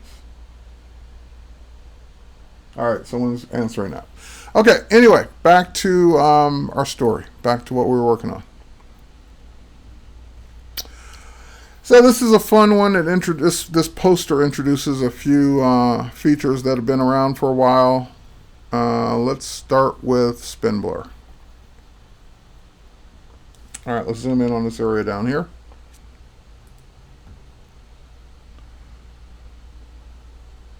Wait, hang on. It says it's not up to date. Oh, that one's already been done, that's why. Let's throw that away. Save. Close. Okay, and save the file. All right, so let's go ahead and zoom in. Now we got this old school, perfect for Throwback Tuesday, this old school tape deck, and the request is to make it look like the wheel is actually spinning. So I've got that layer selected and I've got it selected as a smart object. So in the filter menu, in the blur gallery, we added a couple new ones in the latest version of Photoshop, but let's deal with the two that got added. We enhanced some, and then we added these two, path blur and spin blur. So let's go to spin blur. And when you do a spin blur, it put it up at the top there. It puts this spinny blur in the middle of your photo. I can, of course, move it around, put it wherever I want. I can resize it, reshape it, kind of make it more elliptical. More elliptical that way. Rotate it. There we go. Pull it down a little bit more. Kind of lay it down right on top of that wheel. And then move it in place. And a lot of the path blur features are on screen. So, or the controls are on screen. So for example, there's a dial right here. I can dial that up and make it spin faster, or dial it down and make it spin slower. I remember the first time we did this, someone put on their nerd hat and said, I know that tape deck and it doesn't spin that fast. And we said, yes, you're right. Anyway, you can spin it faster or you can spin it slower. Sometimes just being technically correct is just not as fun. Okay, I'll slow it down just for you. It shouldn't spin that fast, but we're going to spin it faster. All right, next thing you can do is you can also vary the amount of feathering. So just by pulling these handles in, we'll control how much it feathers out. So great if you're trying to make that car look like it's moving by putting those on the wheels. All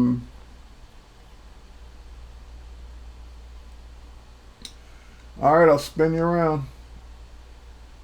And yep, you can do auto wheels. Someone had just asked that. So you can put multiples of these on and have your wheels spin. All right, I'm going to cancel out of this. I don't need to do that one. Let's go into the guys playing the guitar. We'll open up this layer. Now, we talked a little bit about photography and depth of field with that last focus area select. That's really controlled by the lens more than anything else, and the f-stop that you set it to. But in this case, we're now dealing with shutter speed. And if your shutter speed is high enough, you can capture motion and freeze it. So while this guy is strumming the guitar, shutter speed's fast enough to freeze his hand in midair. So it just looks like he's holding his hand up like that. It doesn't look like he's strumming a guitar because there's no blur, there's no motion there. So a lot of times you may want to introduce the motion back in to a photo that would be better if it had it, as opposed to being frozen completely in time. So in this case, we want to go to our filter menu. We want to go to Blur Gallery. And we want to go to Path Blur. And that's going to blur the entire photo from left to right. Okay, great. We can pick this up and turn it. We can pick the whole thing. Actually, I forgot how to pick the whole thing up. Oh no. I gotta hold down my command key maybe. Hold down my command key on Mac, control key on Windows, pick the whole thing up. And then we can go ahead and move it around and move it around that way. And what I want to do is this. There we go.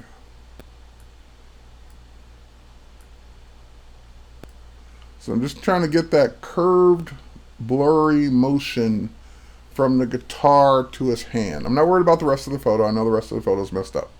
But I'm just trying to get the motion right here. Now I can go in to each individual area of this, and I can dial that down a bit. It's a little too blurry. So I'm looking at his hand.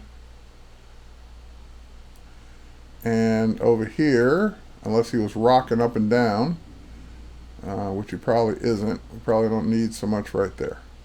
So you just want to add a little bit of motion blur in this spot. A little bit more. And of course I can always come back and adjust that.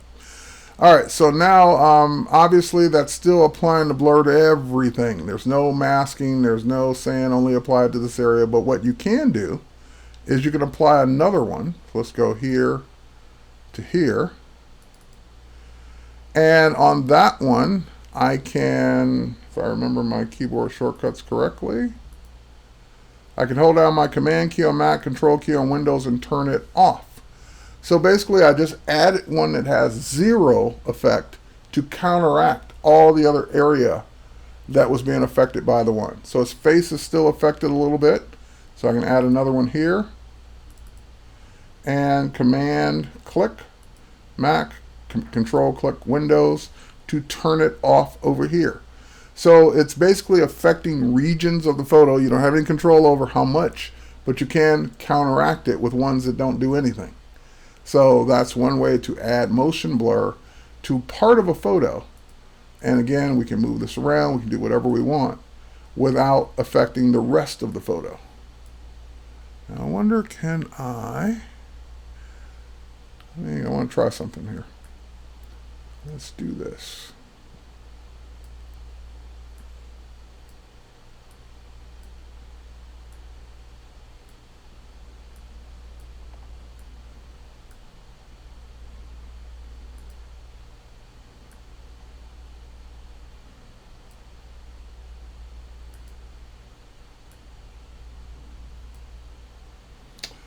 All right. Is this the band blur? Yes, it's the band blur. Blur Gallery, Path Blur. That's it. You got it. All right. So just, again, keep in mind you can use these blurs any way you want. You've got Path Blur and you've got Spin Blur. Click OK. If we were to close this image, it's going to update the smart or the embedded link. I keep wanting to call it a smart object, but it's not. This is an embedded link. It has a smart object filter layer. And now we've got just the motion in that area without anything else being blurred that we wanted. Alrighty. Okay, still cranking along. Got 8 minutes left here in this stream. Then we have the trio of Molten Ink and Kush and one more person I missed or forgot the name. They'll be up doing a Marvel thing, which should be kind of fun. Alright. Okay, so we'll do... we'll definitely do a camera raw thing here. Now, most of the photos I've been showing today are not mine. They were photos that work great as a demo. This one is mine. This is a photo that I took years and years and years ago in Traverse City, Michigan. It was like a church that's a log cabin type church, and no light, all natural light. There's a window up here where the light's coming in. You can kind of see the yellow cast on the wall and the floor. And that was it. You know, you could do a long exposure to get it more lit, but that's about all you get. So I always wondered what it would be like to light it a little bit better, and now I can do that artificially in Photoshop CC with the Camera Raw filter layer. So I've got it on non-destructively as a smart object or smart filter layer already. So let's go to Filter, Camera Raw Filter. And one of the cool new additions to the Camera Raw filter, and Lightroom is the Radial filter. So what the Radial filter lets me do is drag out in a radial fashion and make any Camera Raw adjustments in that radial area. So for example, I could say I want to reset all of these. Can I reset these? Nope, I can't do it that way. Okay, I was just trying something new here. I know how I'd reset it in Lightroom. Huh, okay. Normally I can I say clear all? What's that do? Nope, doesn't do what I want. Okay. That's why I'm used to doing this in Lightroom. It's a little easier. But I'm going to go ahead and set these back to 0. I'm sure there's a reset. I just don't know what it is. Normally, Option double-clicking or Alt double-clicking the name would do it. But for whatever reason, that's not working for me. In Camera Raw. Works great in Lightroom. Okay, so we got those back to 0. I don't know what the temperature should be, but we'll leave it as is. And now I'm going to increase the exposure. So basically, I'm lighting this area of the photo. We'll go ahead and warm it up a little bit too. And what's cool, and it's also something to think about in terms of how far we've come in computing processor power. Before, if you did an adjustment like this years and years and years ago, you click OK, you're waiting on a progress bar, or you just do it, you're waiting on a progress preview to see it. Let alone the ability to pick this up and have it work in real time, lighting the photo. So basically I just turned on a flashlight and I'm walking my way around in the photo, and I can say, ooh, what's over here in this corner? There's writing on the wall in that corner of the church. And I can say, ooh, let's turn up the light a little bit more and see what it says. And if I want to tilt that, I can, and have it be a ray of light coming in from a window that didn't exist. If I want to add another one back here, I can. And I can light different areas of this church in different ways with different rays of light that didn't exist when I was actually taking the photo. All right. What? How much information did your camera save in the RAW file? A lot. That's why we shoot RAW. So I could even zoom in if we wanted to, and it's just a scripture on the wall, but there's a passage right there that's in the actual RAW file that I could see. And of course, if I don't like this light being as bright as it is, let's turn this one down a little bit. And if I want to change the temperature of this one to warm it up some more, I can, or to cool it off some more, I can.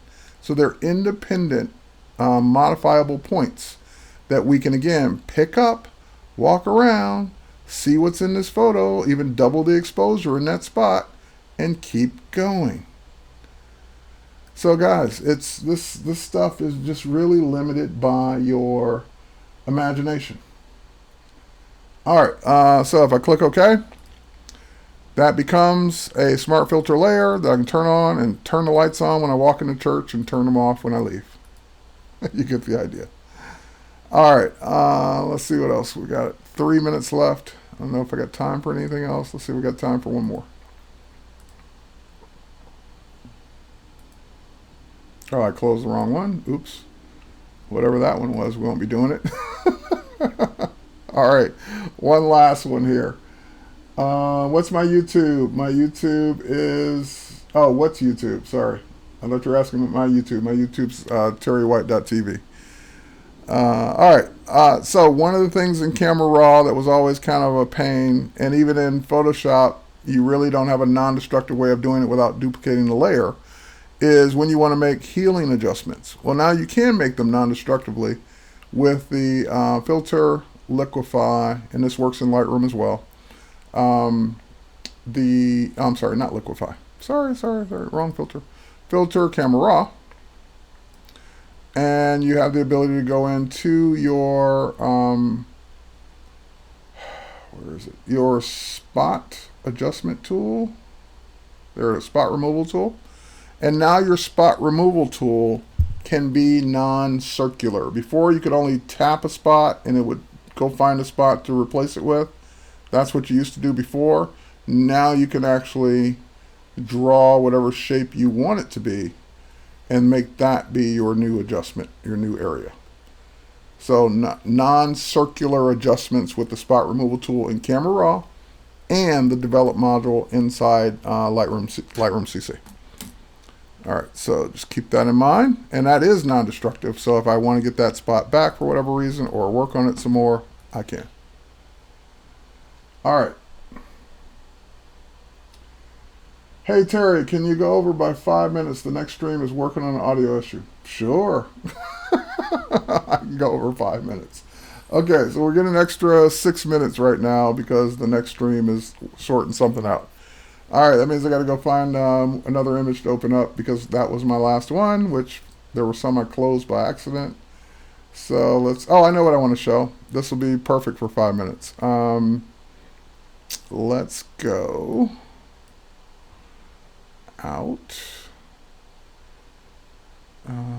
Ooh, conditional actions would be nice too. 3D would be nice. Video would be nice. None of which I have time for. All right, let's open up this one. And don't have time for fonts right now. And let's zoom in here. Okay, you're welcome. Glad you guys are enjoying the stream. Okay, let's see. We're looking for the join a club area. In the join a club, what's the first one? Kayaking. Twirl it down, kayaking, and there's the kayaking ping, the kayaking circle, and let's see, is kayaking all one thing? Yes, kayaking's all one thing. Okay, I'm going to show you one of my favorite features that was added. Again, don't quote me on the year, probably around 2014. It's called the generator. And generator is designed to allow you to output parts of your image by naming layers. So right now, this is basically designed to simulate what a web design would look like. And here we can hide all this other stuff for a second.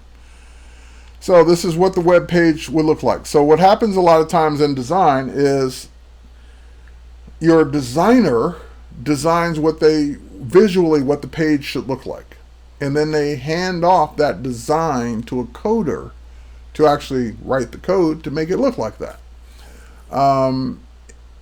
But what the coder would normally have to do is take this full giant PSD or JPEG or whatever and slice it all up. Because this can't be just one big graphic. These all have to be individual pieces. Every single piece on here has to be individual.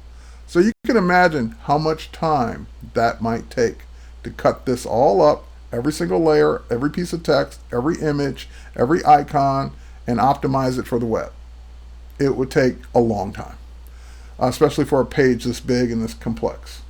So let's go to first of all, let's go to preferences, and I think it's pretty much on these days, but let me check here. All right, so first thing to check is in your preferences under plugins, in the plugins category. Check to make sure that generator is enabled. So that's the first thing. You have to enable it. I think it's probably off by default, but I turned it on so long ago I don't remember. All right, so enable generator if it's off. Just check it. All right, once it's on, nothing will happen until, and by the way, let me I'll pull this down for a second because I want to go to where this is on my drive. Okay, perfect. All right, what I did is I just wanted to go to where this file, where this PSD is saved on my drive, and it's right there. Okay, so now, and we can put this back. Now what I want to do is go to my file menu, and then you go generate and turn on image assets. So once that's turned on, I'm not going to turn it on just yet, I just want to show you what will happen. Then any layers that you name, and you name the layer with a file extension, .png, .png, .jpeg, .gif, whatever it is you're looking for, it will actually make the graphic out of that layer based on what you name it. If you don't name the layer a file extension, it won't make the graphic. If you do name it a file extension, it will. So that's how it works. So these are already named.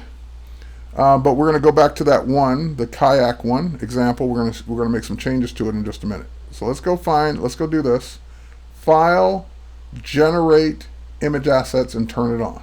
So all that does is put a checkbox by it once you turn it on. But what it does in the background in your folder is it makes a new folder called whatever the name of the file is, assets. And in that assets folder it's put every single layer as a separate graphic. So there's that, there's that, there's that, there's that, there's that, there's that. It's basically doing them all as separate graphics for you based on the names of your layers. So generate, just keep going. We'll let you know when they're sorted. Okay. So yeah, that is awesome, but it gets better. It's not a one-time thing. It's live. So for example, if we go to, what were we at, kayaking? I don't know, is that what we're looking for? Or no, that layer that I want to work on is not called kayaking. Hang on. It's called circle background PNG. So circle background PNG 1, or background 1, is this one right here. So that's what it looks like. If I go to that layer in Photoshop now, and I make any change to it, we'll protect the transparency, and we'll grab a paintbrush, and we'll just paint a different color. Grab any color in the spectrum, and paint it. Or fill it. But you get the idea. Now, I just changed that layer. Physically, I made a destructive change to it. I've changed it to red. But now if we go back to the operating system, it's already done. It's already output a red version of it. So it's not just a one-time generate all the image assets, export, and then if you make changes, you got to export again. It's continuously replacing those graphics with new ones with any changes you make. All right, so if we go back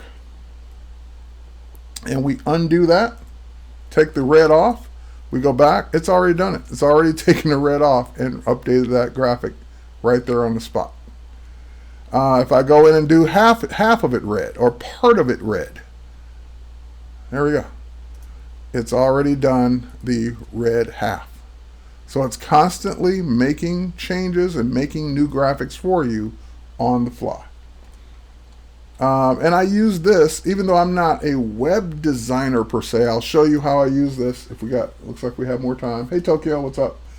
So let's undo this. I'll show you how I use it. I often blog about our mobile apps. I blog about apps in general. So for example, let's do the workflow here. Let's do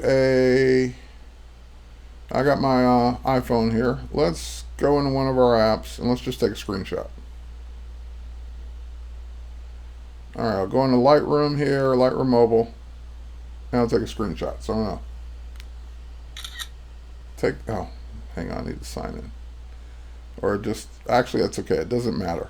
We just took a screenshot of the sign-in screen, which is okay.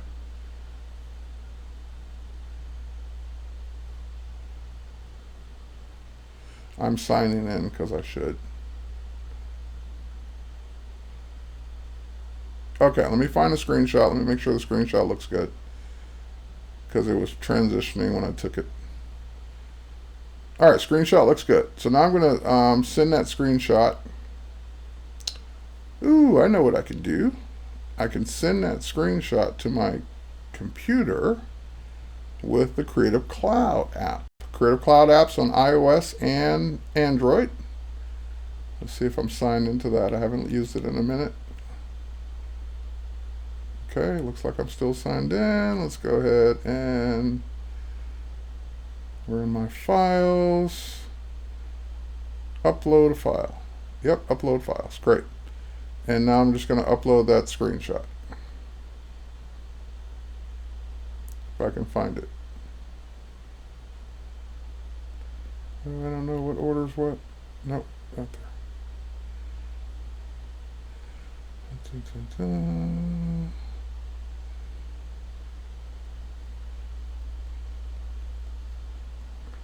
Alright, one thing I wish I could do is reverse the order of this.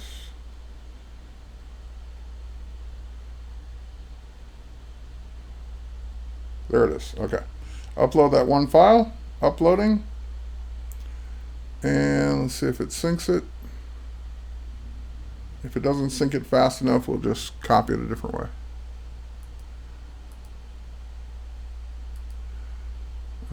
Assets. Let me go to my files, open a folder.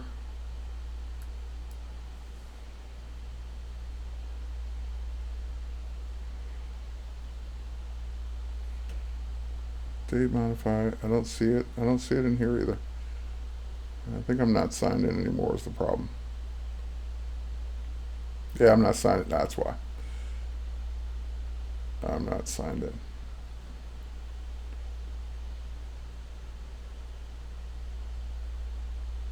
There we go. Sign in. How are we doing on time?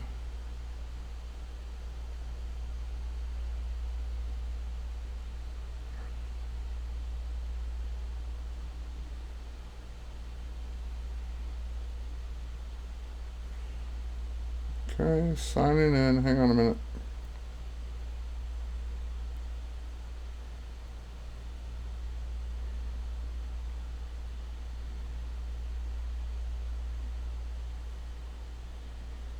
There we go. Should be okay now. Yeah, all the files are starting to show. Great. Let's see if it took that one. It did not. Let's add it again. Sorry, folks. I wasn't planning on doing this. That's why it's not prepared.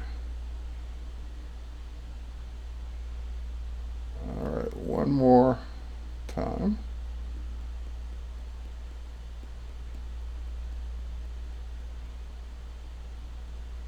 Scroll, scroll, scroll, scroll, scroll. Because for whatever reason, the new photo's at the bottom.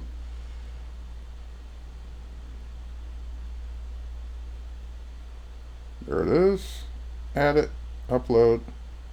Uploading one file. Okay, now it says it's actually doing it.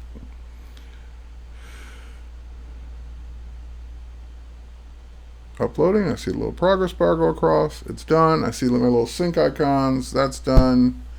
And there it is. Okay, so here's the screenshot. I know it was a lot of work to get a screenshot, but we did it with Creative Cloud. All right, so let's go in. And what I want to show you here is go up to my file menu, open, there's a file that I always do, which is basically just a shot or a drawing of a phone in the background. And what I want to replace often is the screen. Now you'll notice that I have a layer group set up with a specific size. So it's 346 pixels by 650 pixels, and the file name is appsnap1.jpg. Below in that layer group is the background, the phone, and the screenshot, the last screenshot I saved and used. What I want to do, and this is another feature, I place that as a smart object, that original screenshot. So now, and I scaled it and sized it and got it just right. So now anytime I need to replace that screenshot, all I have to do is right click on that layer. And by the way, before we even do that, let's pull this down a little bit. Let's go find that file. And here's the current one that we have right now. So that's it. And let's put that back. And now let's replace that file with the new one. Replace contents. So anytime you've placed the file in a Photoshop file as a smart object, you can always, and you've scaled it, sized it, rotated it, got it just the way you want, and you want to replace it with a new one, just use the replace contents feature to replace the smart object that you've originally placed. So replace contents, which one do you want to use? It's in my Creative Cloud Files folder, which is right there, and it's this one that we just brought in. Place, it updates it, and if I go back out to the Finder now, I've got that new shot, JPEG sized, ready to go. So that's why I use the generator all the time.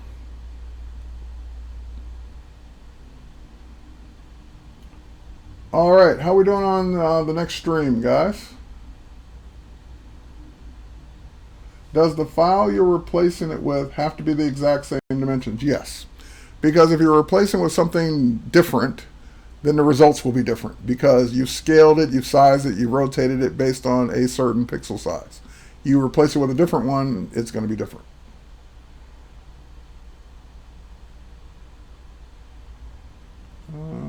Okay, all right. So that's generator, and that's why I love generator. So now, even if I close and don't save this, it'll, next time I open it, it'll revert back to the original image that was in there and update that JPEG that was saved out. They're still working on it. Okay. All right, scramble, find something else to show. All right, let's do this. I got other stuff to show, don't worry. I got stuff that's even open in other apps that I hadn't even gotten to yet. All right, let's do this. Let's bounce over and do a little Illustrator.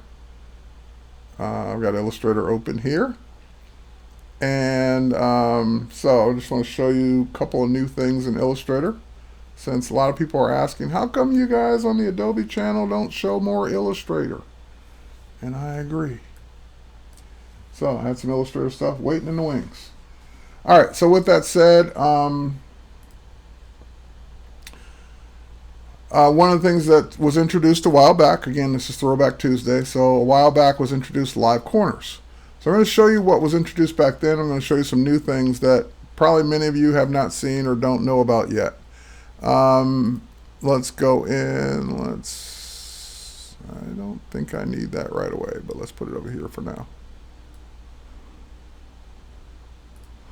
All right, so let's, now when you have an object like this was drawn as a path, obviously. We can pick it up, we can move it around. But when you select it with your direct selection tool, now I'm in Adobe Illustrator, I'm no longer in Photoshop, we're in Illustrator CC, we switch gears.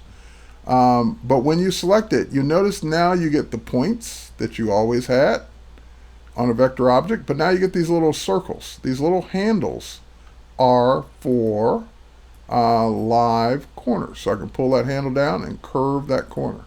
Pull that handle down, or maybe not. I don't know what I do with that one. I'm not getting those now.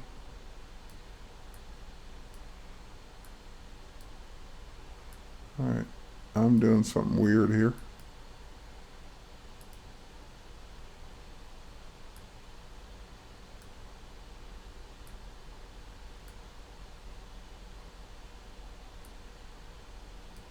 Oh, I see. Because I have the whole thing selected. Got it. All right, so I pull that one down, got them all cornered. If I deselect and select just one of them, now I'm affecting just that one corner. So before I had the whole object selected, that's why it was acting weird. So now I've got that one, I can do that one, or just this one, and then I can do just this one. So you've got the ability to live shape corners based on, yep, you got it, single anchor instead of all, figured it out.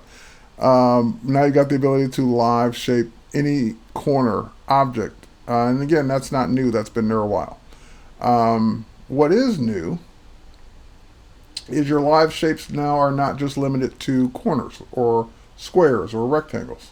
So for example, if I go to my shape tool here and I grab the ellipse tool and I now hold down my shift key and drag a perfect circle out. When I've got that perfect circle selected as an object with the selection tool, I can do whatever I want. But when I've got it selected with my direct selection tool, I got the ability, actually, you know what? This is better with the selection tool.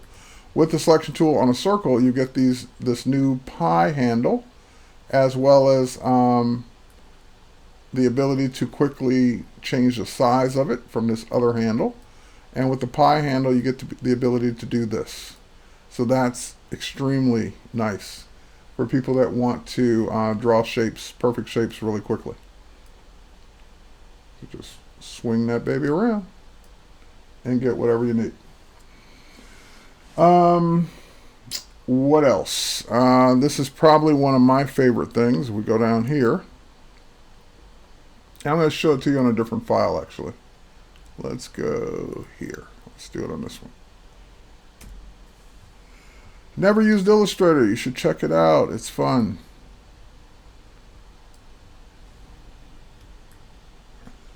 All right. So the thing about Illustrator, for the person that said they never used it, is that Illustrator is vector.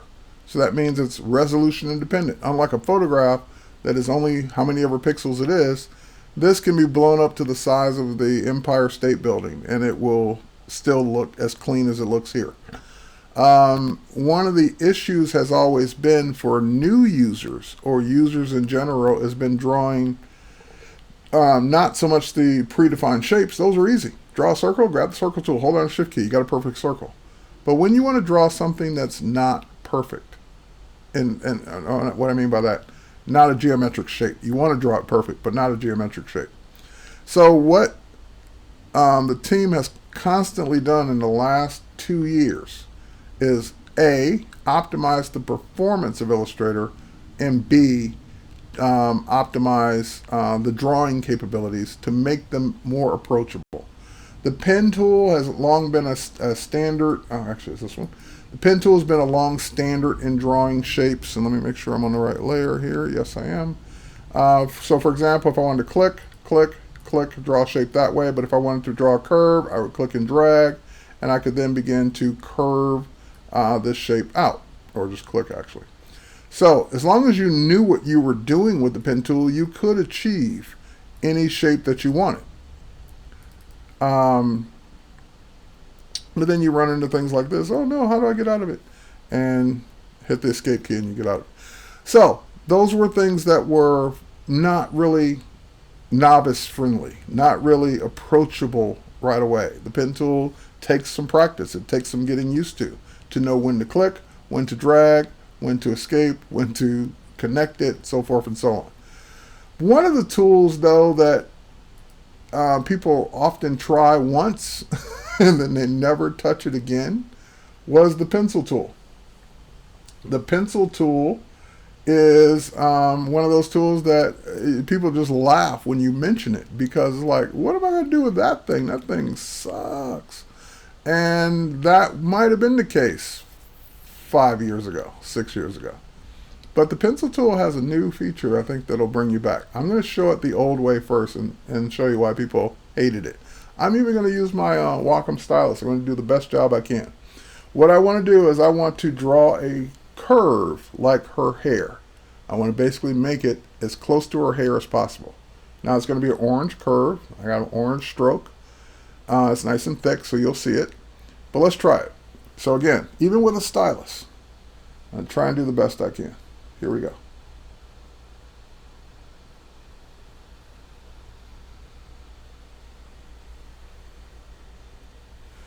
And that's what happened. And people would be like, oh, it did exactly what I asked it to do.